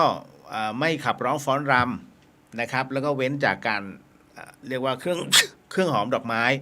นะฮะตามมาด้วยที่นอนอันสูงใหญ่และอันสุดท้ายก็คือจากการรับทองรับเงินศีล10ของสามเณรเห็นอะไรบางอย่างไหมฮะ ทุกอย่างคือข้อกำหนดแต่เป็นข้อพื้นฐานศีล10เนี่ยข้อพื้นฐานแห่งความสู่นิพพานนะฮะสามเณรก็นิพพานได้นะคุณนะฮะเพราะฉะนั้นอย่าพูดว่ามีแต่พระภิกษุ ไม่พุทธการมีเยอะแยะสามเณรแล้วก็ถ้าคุณมีโอกาสนะครับไปที่จังหวัดลำพูนอำเภอป่าซางไปที่วัดพระบาทตากผ้าด้านในก่อนถึงอะไรล่ะกุฏิของพระครูบาพรหมมานะฮะของครูบาพรหมมาคุณจะเห็นฮะเขาจะล้อมเขา อะไรล่ะเขาจะล้อมในส่วนที่เป็นโซ่ฮะเหลืองๆเอาไว้ตรงนั้นจะมีรอยเท้าของสามเณรที่เป็นพระอรหันต์อยู่ประมาณ 4-5 รอยแม้กระทั่งเด็กน้อย ที่บรรลุธรรมเป็นอรหันต์นะฮะก็ยังมีประทับอยู่ตรงนั้นพระบุตรไหนๆก็ไหนๆพูดถึงวัดพระพุทธบาทตากผ้าแล้วถ้ามีโอกาสนะครับคือพุทธบาทตากผ้าเนี่ยคุณต้องไปดูรอยเขาเรียกรอยตากผ้าอะไรฮะเป็นการรอยเขาเรียก รอยของจีวรตากไว้ถ้าตามตำนานใช้คำว่าตำนานนะฮะในตามตำนานเนี่ยของวัดพุทธบาทตากผ้าบอกว่าครั้งหนึ่งที่องค์พระสัมมาสัมพุทธเจ้านั้นได้เสด็จมาประทับอยู่ที่ตรงเชิงเขาตรงนั้นตรงวัดพุทธบาทตากผ้า นะฮะปรากฏว่าในช่วงตรงนั้นเองเนี่ยฮะ ที่จีวรของท่านเลอะพระนนท์ก็เลยขอนำจีวรของท่านนั้นไปซักแล้วก็ตากในขณะที่ตากอยู่ด้วยแสงพระอาทิตย์ที่ร้อนแรงนะสาดส่องเพื่อให้จีวรนั้นแห้งนะปรากฏว่าพระนนท์ก็มาเอาได้เวลาพอสมควรพระนนท์ก็เอาจีวรมานะฮะของพุทธองค์เนี่ยนะเอามาเก็บไว้แล้วก็พับอย่างดีแล้วก็นำถวายแต่สิ่งหนึ่งที่ปรากฏอยู่ก็คือว่าในขณะที่พาดอยู่ฮะตอนแรกที่พาดอยู่พระอาทิตย์ก็ส่องมามันมีเงาตกกระทบที่พื้นฮะนั่นก็คือ เขาว่ากันว่าเป็นเงาตกกระทบของดวงอาทิตย์นะแสงอาทิตย์ที่สาดส่องมาที่จีวรพระพุทธเจ้าแล้วลักษณะของจีวรพระพุทธเจ้าเนี่ยเงาของผ้าเนี่ยไปทอดลงไปที่พื้นเก็บผ้าแล้วเงายังอยู่นั่นแหละฮะพระพุทธบาทตากผ้ายังมีรอยเงาของจีวรของพุทธองค์อยู่ซึ่งก็จะแบ่งเป็นธาตุขันธ์แบ่งเป็นขันธ์ฮะรู้สึกจะ9 ช่องนะ9 ขันธ์ด้วยกันอยู่ตรงนั้นส่วนรอยพุทธบาทยังมีฮะมีเป็น2 รอยนะถ้าจำไม่ผิดนะ2 รอยนะรอยพุทธบาทของรอยเท้าพุทธเจ้าเลยลองไปดูนะที่อำเภอป่าซางนะฮะอันนี้ก็เลยแนะนำแล้วก็พอไปถึงวัดพุทธบาทตากผ้าเสร็จปุ๊บเข้าไปที่กุฏิครูบาพรหมมาด้วยไปกราบกระดูกท่านเป็นพระธาตุแล้วน้องจะรู้ว่าครูฟังจะรู้ว่าคำว่าพระธาตุที่กลายเป็นกระดูกคนที่กลายเป็นทับทิมเป็นแบบไหนอะไรยังไงที่นั่นฟ้องอยู่ไปดูได้ครับอันนี้เชิญชวนนะเชิญชวนนะจ๊ะเพราะฉะนั้นตอบตรงนี้ในเรื่องของอานิสงส์นะอานิสงส์เกิดขึ้นตั้งแต่มีความตั้งใจแล้วบุญแบบไหนได้มากกว่ากันทุกแบบที่เรามีความตั้งใจและเข้าใจจนกระทั่งปฏิบัติจนบรรลุฮะนะเพราะฉะนั้นเก็ตเนาะภิกษุณีหลายรูปในแม้กระทั่งพระนางอุบลวรรณเถรีก็เป็นพระธาตุหลายคนฮะนะครับ แม้พระนางสุชาดาก็เป็นนะฮะเป็นพระธาตุครับทั้งหมดทั้งมวลนะฮะต่อมาอะไรอีกมาเรื่องราวของวิญญาณบ้างทำไมเราจึงต้องการอยากรู้อดีตกันคะแบบว่าชาติก่อนเป็นใครอยู่ไหนแบบนี้นะฮะคืออันเนี้ย พี่เดียวเข้าใจนะฮะมีหลายคนคือล่าสุดเนี่ย ผมก็เจอพี่อัพโหลดด้วยกันนะฮะเขามีความเชื่อว่าเขาอยู่ในยุคของพระนเรศวรนะฮะแล้วก็อยู่ในยุคเดียวกันนะตรงนั้นแล้วก็รู้จักมักจีกับพระเอกาทศรถนะเพราะเขาก็คือบุรุษคนหนึ่งซึ่งเกิดในสมัยนั้นอันนี้ฟังหูไว้หูนะฮะผมก็นั่งฟังพี่เขาเล่าผมก็เลยถามว่าแล้วพี่พอจะรู้ได้ไหมว่าอะไรเป็นเครื่องยืนยัน เขาบอกเวลาเขาไปที่อำเภอเวียงแหงเนี่ยทีไรมันรู้สึกได้ทันทีว่ามันเป็นสถานที่ที่คุ้นเคย แล้วก็ยังไปเจอ ใครหลาย ๆ คนที่รับรู้ว่าตัวเองอยู่ในชาตินั้นน่ะอยู่เขาเรียกเหมือนกับเป็นกลุ่มคนเล็ก ๆ ที่เกิดอยู่ในสมัยพระนเรศณตรงนั้นเลยนะฮะเพราะฉะนั้นเนี่ยอันนี้คือความเชื่อของเขานะฮะเรื่องราวแบบนี้อย่างที่ผมบอกว่าหลาย ๆ คนพยายามอยากจะระลึกชาตินะฮะเหมือนพระอาจารย์ภาสกรท่านก็อยากจะรู้ว่าในอดีตชาติท่านคือใครพอรู้แล้วมันตื่นเต้นแต่มันคุ้มไหมล่ะนะฮะท่านพยายามอยากจะเสาะหาว่าท่านคือใคร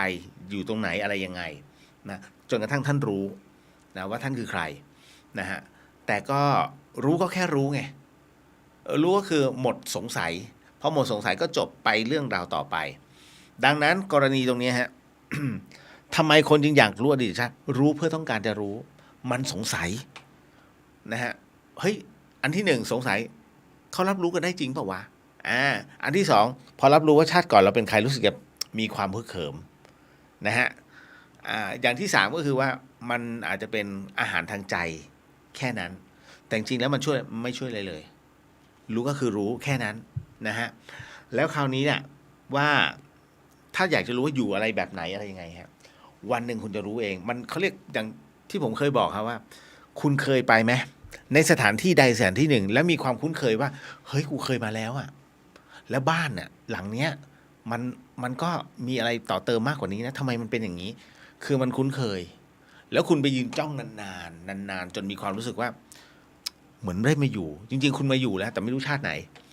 รับรู้สถานที่ตรงนั้นน่ะนะฮะรับรู้หมดแล้วมันคือระลึกมันมีบางอย่างอ่ะที่มันปลุกจิตใต้สำนึกอ่ะของคุณขึ้นมาแต่ถ้าอยากรู้คุณฝึกกรรมฐานแล้วคุณจะรู้ไม่ต้องไปถามใครเลยไม่ต้องให้ใครมาหลอกคุณเพราะทั้งหมดทั้งมวลเนี่ยถ้าคุณอยากจะรู้แค่มันคือประวัติศาสตร์นะฮะไม่ว่าจะเป็นคือเป็นประวัติศาสตร์พื้นในเรื่องของพื้นที่นั้นหรือประวัติศาสตร์ของชาติหรือว่าเป็นบุคคลสำคัญพอแล้วนะฮะอย่าไปรู้ว่าเป็นใครมันจะถูกหลอกกันง่ายๆนะฮะโอ้ยิ่งถ้าเป็นเศรษฐีผมเคยเจอฮะพี่น้องชาวลำพูนฮะต้องขออนุญาตนิดนึงผมไม่ได้กล่าวลบหลู่ผมไปเจอร่างหนึ่งซึ่งเขาเคยถูกทักว่าเขาคือเป็นพระแม่จามเทวีนะฮะพระนางจามเทวีท่านเป็นนักบริหารบริษัทใหญ่ระดับประเทศโอ้ก็ฮึกเหิมแล้วก็จะมาสักการะเจ้าแม่จามเทวีตลอดนะแต่พอหลังๆพอรู้แก้วนะครับผมบอกไปว่าพี่คิดดีๆว่าพี่คือเจ้าแม่จามเทวีหรือพี่คือพี่ทุกวันนี้บริษัทเติบโตได้เพราะใครฮะตัวเราเรียกสติได้คือมันเขาเรียกมันเป็นช่องว่างให้เขาหลอกอ่ะถ้าคุณอยากจะรู้จริงอยากรู้ชาติจริงฝึกกรรมฐานมโนมยิทธิก็ได้แล้วก็จะมีอะไรที่เชียงรายของพระอาจารย์อะไรที่ฝึกแล้วรับรู้อดีตชาติได้นะฮะตู้ท่านก็ไปฝึกของวัดฝายหินเนี่ยผมบอกแล้ววัดฝายหินไม่ธรรมดานะคุณครูบาอาจารย์แต่ละรูปนี่สุดยอดเพียงแต่ว่าท่านปิดตัวคือไม่อยากรับแขกนะครับมันเยอะแล้วเดี๋ยวท่านบอกมันวุ่นวายนะฮะผมตอบปัญหาชีวิตเข้าไปยังเรื่องหัวจะปวดขออนุญาตตอบปัญหาแบบบ้านๆก่อนนะอันนี้ครับผมปวดหัวมากพี่เรียวข้างบ้านหนูเอาเรื่องไม่จริงที่หนูทะเลาะกับแฟนไปพูดกับชาวบ้านเขาแบบนี้เราควรทำไงดีคะมันบอกว่าแฟนหนูหนีไปมีเมียใหม่เพราะแอบเห็นหนูมีชู้ในบ้านดูดีๆฟังดีๆนะฮะข่าวลือที่เขาปล่อยออกไปหมายถึงว่าเขาบอกว่ามันว่าแฟนหนูหนีไปมีเมียใหม่เพราะแอบเห็นหนูมีชู้ในบ้านแล้วเขาก็อธิบายให้ผมฟังนะบอกว่าจริงๆแล้วเนี่ยน้องที่มาหาหนูเป็นลูกพี่ลูกน้องของหนูมาจากระยองค่ะพี่เลียวเขามาขอพัก2 วันเพราะเขาต้องไปลำปางเพื่อรายงานตัวแต่หนูบอกแฟนไปหนูก็บอกแฟนไปแล้วนะว่าจะมีลูกพี่ลูกน้องมาที่บ้านเพียงแต่ปรากฏว่าวันนั้นน่ะหนูออกไปซื้อผัดไทย แล้วน้องมันก็เข้าไปอาบน้ำในห้องโดยถอดเสื้อผ้ากองไว้บนเตียงนะฮะแล้วแฟนหนูกลับมาก็เข้าใจผิดมันเป็นจังหวะที่หนูขี่มอเตอร์ไซค์กลับเข้าบ้านพอดีก็เลยทะเลาะกันนะฮะ คือก็เลยหลังจากนั้นก็คือแต่ว่าอธิบายกันแล้วก็เข้าใจนะฮะเพียงแต่แฟนหนูเนี่ยตอนนี้เขาไปทำงานต่างจังหวัด2 สัปดาห์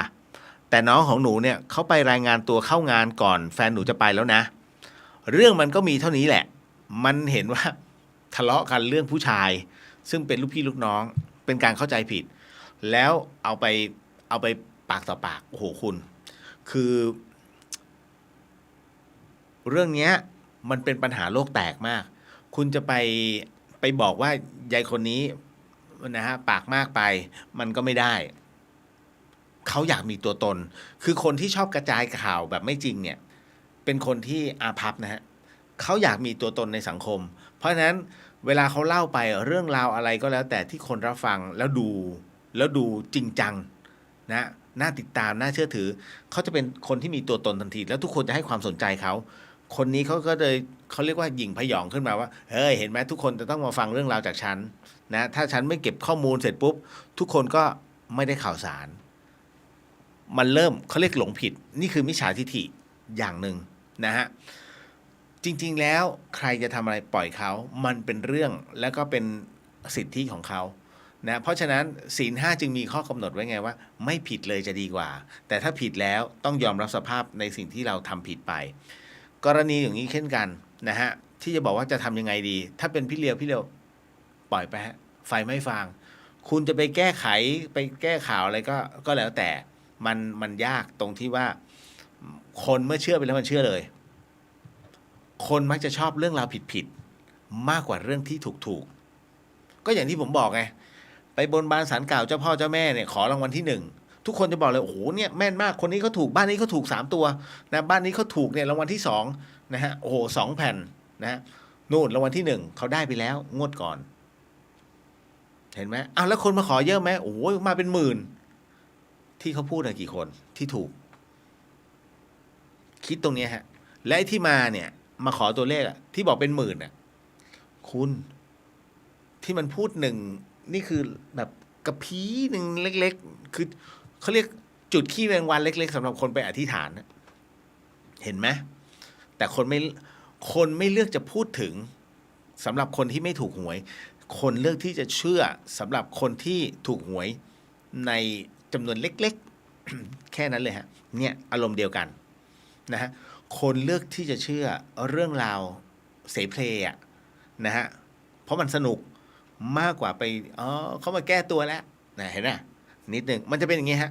นี่คือมนุษย์ดังนั้นทำใจฮะอยู่นิ่งๆให้มันซาไปเองจนกว่าเขาจะยอมรับในสิ่งที่เราจะอธิบายก็แค่นั้นนะฮะโอ้เรื่องราวประชาสัมพันธ์หมู่บ้านนี่เครียดนะคุณมีทุกที่จริงๆชี้มาหมู่บ้านไหนไม่มีประชาสัมพันธ์หมู่บ้านเขาจะรู้เลยถ้าจะนินทา ถ้าอยากรับรู้ข่าวสารบ้านใดเป็นยังไงบ้านใดคบกันเลิกกันทะเลาะกันไปถามยายคนเนี้ยเดี๋ยวเขาจะเล่าให้ฟังเองอย่างนี้นะฮะทุกที่มีนะฮะ ก็ระวังหน่อยไอ้ประเภทนี้นะฮะต่อมานิดนึงฮะขออนุญาตย้อนกลับไปหน่อย คนเราตายปุ๊บวิญญาณออกจากร่างเลยหรือครับหรือยังอยู่ในนั้นเรานับการตายยังไงครับหยุดหายใจหรือหลับไปในวาระแล้วถ้าตายก่อนจะรู้นะฮะแล้วถ้าตายก่อนเราจะรู้จะนับยังไงหรือแม้แต่กรณีสมองตายล่ะครับนับยังไงโอ้โหอันนี้คนนี้ถ้าจะหมกมุ่นกับการตายนะ ถามทีหลายคำถามเลยเอาใหม่ ขออนุญาตนะฮะมันจะอายผมนิดนึงบอกสวัสดีครับพี่เลียววันนี้ไม่มีคำถามครับขอพี่เลียวสุขภาพแข็งแรงขอบพระคุณมากนะฮะปาณาติบาตมีองค์5นะฮะสัตว์มีชีวิตรู้ว่าสัตว์มีชีวิตมีจิตคิดจะฆ่ามีความพยาบาทในการฆ่า สัตว์ตายเพราะความพยายามไม่ใช่ฮะอันนี้เป็นเรื่องราวจะมีอยู่แค่3อย่างเป็นกฎของสงฆ์ในเรื่องของการจะฉันเนื้อสัตว์นะฮะ ต่อมา คนเราตายปุ๊บวิญญาณจะออกจากร่างเลยหรือครับ ถูกต้องฮะจิตเป็นนายกายเป็นบ่าวเมื่อบ่าวใช้ไม่ได้แล้ว นายต้องเคลื่อนย้าย จิตต้องเคลื่อนออกนะแต่จิตจะไปสร้างรูปใหม่ จุตินะฮะ ไปอีกที่หนึ่งเลยฮะหรือมันจะเป็น มันจะเป็นโอปปาติกะอยู่ชั่วคราวนะฮะในรูปแบบนั้นนะครับ ไม่ได้อยู่ในร่างนะฮะไม่ได้อยู่ในร่าง แต่มันมีบางกรณีที่ยังมีคือยังไม่อยากออกแม้ แม้ร่างกายจะใช้ไม่ได้แล้ว จิตยังคงยังอยู่นะฮะยังอยู่ในสภาวะที่เขาบอกต้องทิ้งเอาไว้ก่อน24ชั่วโมงนี่แหละฮะอารมณ์นี้ เราจะนับการตายยังไงครับนะฮะคือเริ่มนับตั้งแต่หยุดหายใจหรือว่าช่วงที่หลับไปในวาระนั้นคือนับการตายเนี่ยหมอจะนับเมื่อชีพจรหยุดทำงานหัวใจหยุดทำงานนะฮะนั่นคือนับว่าตายนะฮะลมหายใจมันค่อยๆผ่อนลงไปตามเหตุปัจจัยแต่ตามหลักพุทธศาสนาดูตามกาลเวลานะฮะ อย่างกรณีสมองตายเนี่ยนะฮะ ถามว่าจะรับรู้ได้ไหมทางพุทธศาสนาบอกว่าวิญญาณเนี่ยหลุดไปแล้วหลุดตั้งแต่มีการตายเกิดขึ้นคือน็อกลงเนี้ยเพื่อที่ส่งลงมาไปแล้วนะฮะจิตมันหลุดแต่ว่ายังตามร่างอยู่ยังไม่ไปไหนแต่ถ้าตามการถ้าตามหลักของการแพทย์ตามหลักวิทยาศาสตร์ก็คือเมื่อไหร่ก็ตามที่ทุกอย่างหยุดทำงานหมอนับทันทีนะฮะขานเวลาตายทันทีฮะหลังจากนั้น ถ้าตายก่อนที่เราจะรู้เข้าใจตายก่อนที่เราจะรู้หมายถึงว่าญาติเคยไหมฮะฮัลโหลตอนนี้เกิดอุบัติเหตุกับญาติท่านนะครับเสียชีวิตนะฮะอยู่ที่ตรงนี้ถ้าว่างรีบมาตกใจมากขับรถออกไปดูปรากฏใช่เป็นคนในบ้านเราจริงๆ นะเสียชีวิตแล้วมันชนเมื่อไหร่แล้วมันตายตั้งแต่เมื่อไหร่ถูกไหมฮะเพราะฉะนั้น หมอนะฮะเขาจะทดเวลาของเขาเรียกว่าด้วยอนาโตมีของร่างกายเนี่ยมันแข็งหรือเปล่ายังอุ่นไหมเขาจะประมาณการใช้คำว่าประมาณการเหมือนประวัติศาสตร์ฮะปราสาทนี้ประมาณยุคนี้เขาจะไปฟิกไม่ได้มันได้แค่ประมาณฮะเพราะมันไม่อยู่ในเหตุการณ์นะฮะเจ้าที่แม้กระทั่งคุณหมอแม้กระทั่งพิสูจน์หลักฐานเองก็ต้องประมาณกันว่าณช่วงเวลาตัวนี้น่าจะเสียชีวิตมาแล้วประมาณ2 ชั่วโมงครับได้แค่นั้นต้องทดกลับไปนั่นแหละเวลาตายนะฮะ แล้วกรณีสมองตายล่ะนับอย่างไรนับตั้งแต่น็อกไปเลยนั่นคือตายแล้วจริงๆฮะ แล้วมีโอกาสฟื้นไหมคุณไปถามคุณหมอก่อนคนที่สมองตายเคยฟื้นไหมในหนังเท่านั้นนะมันยากมาก ผมเคยถามคุณหมอเรื่องก้อนเลือดริ่มเลือดไปอุดตันที่ก้านสมองทำไมเอาออกไม่ได้คุณหมอบอกว่าคนไข้ครับคนไข้เคยเห็นหัวไม่ขีดไหมฮะฮะริ่มเลือดเนี่ยเล็กกว่าหัวไม่ขีดอีก4 เท่าถึง 5 เท่าดีไม่ดี10 เท่ามันหน่อยถึงเล็กมากแล้วมันไปอุดเส้นเลือด นะฮะที่ก้านสมองถ้า โชคดีนะฮะ 99.99.99% หมอสามารถดูดเอาริ่มเลือดนั้นออกได้โอกาสที่ฟื้นขึ้นมาเนี่ยโอ้โหอย่าง0.001%จะฟื้นได้แต่ไม่เคยฟื้นนั่นคือสิ่งที่มันเกิดขึ้นฮะ เพราะฉะนั้นถึงได้บอกตีตายตั้งแต่น็อกแล้วนะถ้าตามหลักตรงนั้นนะฮะแ แต่คุณหมออย่างที่ผมบอกอ่ะคุณหมอจะตีว่าเสียชีวิตหลังจากที่เราอนุญาตให้ถอดเครื่องช่วยหายใจ เป็นที่เรียบร้อย เครื่องพยุงชีวิตเนี่ยคุณหมอจะนับแต่ตรงนั้นฮะเพราะฉะนั้นที่ผมพูดเนี่ยรับรู้เวลาทำบุญนะฮะรับรู้เวลาทำบุญหลวงปู่ดูพรหมปัญโยเนี่ยท่านถึงได้บอกว่า 7 วันแรกของการเสียชีวิตถ้าทำบุญในวันที่7วิญญาณเขาเรียกว่าบุญวิญญาณถึงพร้อมขึ้นทันทีฮะปิดอบายภูมิเพราะ 7 วันในขณะที่เสียชีวิตอยู่เนี่ยฮะหลวงปู่ดูท่านบอกอย่างนี้ฮะเหล่าวิญญาณนะฮะนรกจะอนุญาตให้กลับมาเพื่อที่จะสั่งเสียนะตามเหตุของคนที่อยู่ในโลกวิญญาณจะสื่อสารทางไหนก็แล้วแต่นั่นให้โอกาสสั่งเสียภายใน7 วันหลังจากนั้นเสร็จปุ๊บวันที่7เป็นต้นไปจนถึงวันที่ 50นะฮะ50วันที่50ของการเสียชีวิตนะฮะถ้าคุณทำบุญแล้วบุญท่านถึงพร้อมผู้วายชนถึงพร้อมขึ้นเหมือนกันมันเป็นช่วงที่เราพญายมราชขออภัยไม่ใช่เราทหารน่ะ นะฮะพวกยมทูตนะฮะมานำพาเอาวิญญาณเนี่ยเดินตามทางไปก็จะไปอยู่ ไปอยู่ที่ศาลาอะไรวะศาลาพันธุ์แล้ว ผมจำไม่ได้แล้วศาลาพันธุ์โอ้จำไม่ได้แล้วฮะ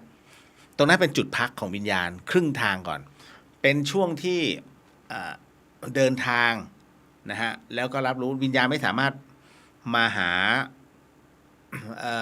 ญาติได้แล้วนะช่วงนี้เราทำบุญถึงพร้อมวันที่50ปุ๊บขึ้นทันทีนะถูกปลดปล่อยทันที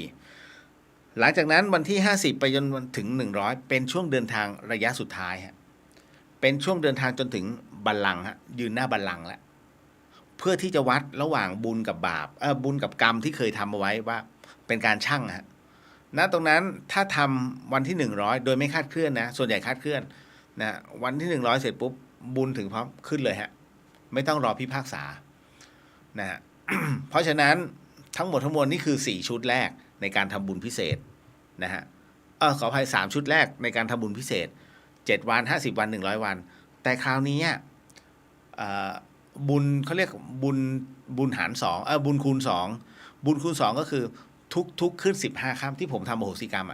ทุกขึ้น15ค่ำของทุกเดือนหากทำบุญให้กับผู้ล่วงลับไปแล้วนะฮะเมื่อบุญถึงพร้อมขึ้นทันทีเขาจะได้เขาคือซื้อ1แถม1นะฮะนั่นคือที่หลวงปู่ดูท่านบอกเอาไว้ก็เลยนำเรื่องราวตรงนี้เอามานะกระจายสู่กันฟังคุณจินชาบอกว่าต้องเป็นเนื้อสัตว์ที่ภิกษุไม่รู้ว่าญาติโยมตั้งใจฆ่าเพื่อนำมาถวายนะฮะ2ภิกษุห้ามฉันอาหารที่ขอจากญาติโยมยกเว้นอาหารที่ขอจากครอบครัวสายเลือดเดียวกันนะฮะแล้วก็อะไรนะ3ห้ามภิกษุ ฉันอาหารที่มีส่วนผสมของมนุษย์ไม่ใช่ยังไม่ใช่อันนี้ นะครับเดี๋ยวผมติดไว้ก่อนมันมี3อย่างนะฮะรู้ว่าจะฆ่าเพื่อเป็นอาหารแล้วก็อะไรอีกผมจำไม่ได้แล้ว คือมันเล่าหลายเรื่องไงมันตีถ้ามันนึกไม่ออกมันช็อตจริงๆนะคุณนะฮะต่อมา เรื่องอะไรอีกการผูกกรรมต่อการหมายถึงอะไรโอ้โหอันนี้เคยได้ยินไหมอย่าไปผูกกรรมต่อการเลยลูกใช้คำว่าผูกกรรมอะไรเขาเรียกว่าผูกกรรมการสัญญาผูกกรรมไงนะฮะ คำสัญญาเนี่ยตัวผูกพันเลยฮะคำสัญญาคำสาบานเราจะรักกันจนวันสุดท้ายนะฮะเกิดชาติหน้าฉันใดนะฮะเราขอเกิดเป็นคู่กันทำเป็นคอฟฟี่เมดนะฮะเพราะฉะนั้นเนี่ยคือสิ่งเหล่านี้คือคำสัญญาคำสาบานมันมีผลกับใจมันมีการเขาเรียกมีผลต่อการผูกกรรมซึ่งกันและกันต่างคนต่างสมยอมซึ่งกันและกันที่จะเป็นพันธะต่อกันถูกไหมฮะ คุณลืมไปหรือเปล่าเกิดไม่ได้พร้อมเขานะฮะตายก็ไม่ได้พร้อมเขาแม้จะตายพร้อมกันแต่เวลาของการหยุดเต้นไม่เท่ากันเพราะฉะนั้นจึงไม่ได้ตายพร้อมกันเหมือนนักวิ่งอ่ะมันต้องมีหนึ่งเดียวแม้จะเข้าคู่เขาก็จะดูเศษของเสี้ยววินาทีมันจะมีของมันต้องมีนะฮะตกลงหนึ่งเดียวฮะเพราะฉะนั้นเข้าใจนะฮะเพราะฉะนั้นการผูกกรรมต่อกันนั้นหมายถึงอะไรครับพี่เลียวหมายถึงคำสาบานคำสัญญา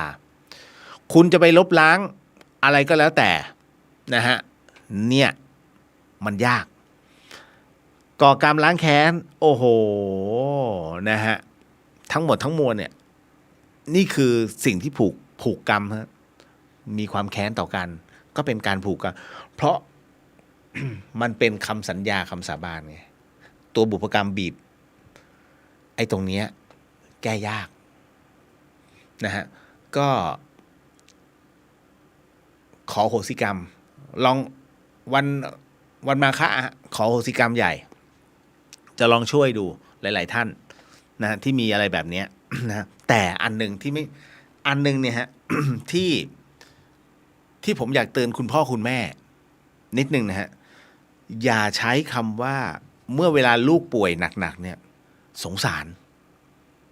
นะฮะอย่าใช้คำว่าโทรลูก ถ้าแม่เป็นได้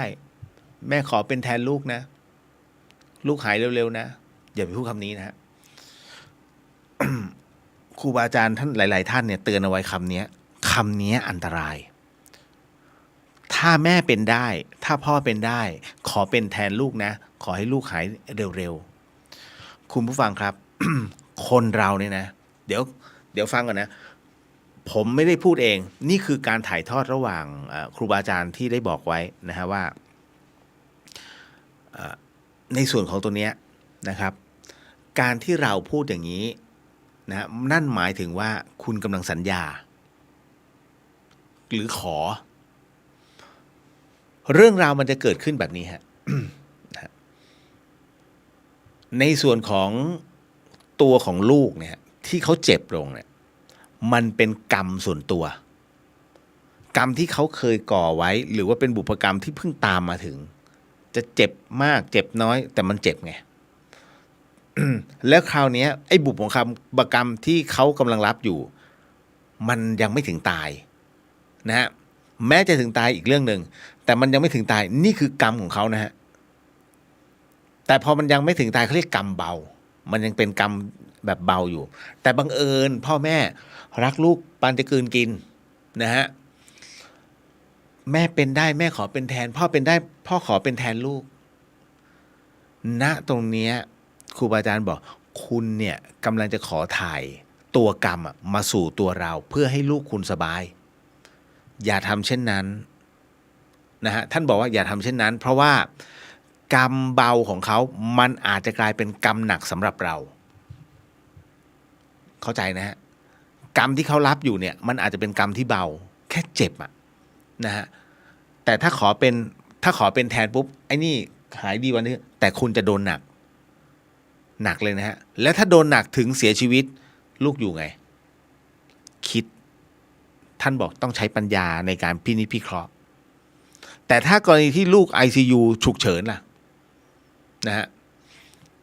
โอ้ลูกหายเถอะนะเป็นได้แม่ก็จะเป็นแทนคุณก็ห้ามพูดเช่นกันทำไมจึงเป็นเช่นนั้นอย่างที่บอกฮะบุพกรรมใครบุพกรรมมันแม้บุตรกำลังจะอยู่ในวาระสุดท้ายซึ่งหมอบอกแล้วถ้าคุณไปเอ่ยตรงนั้นแน่นอนฮะ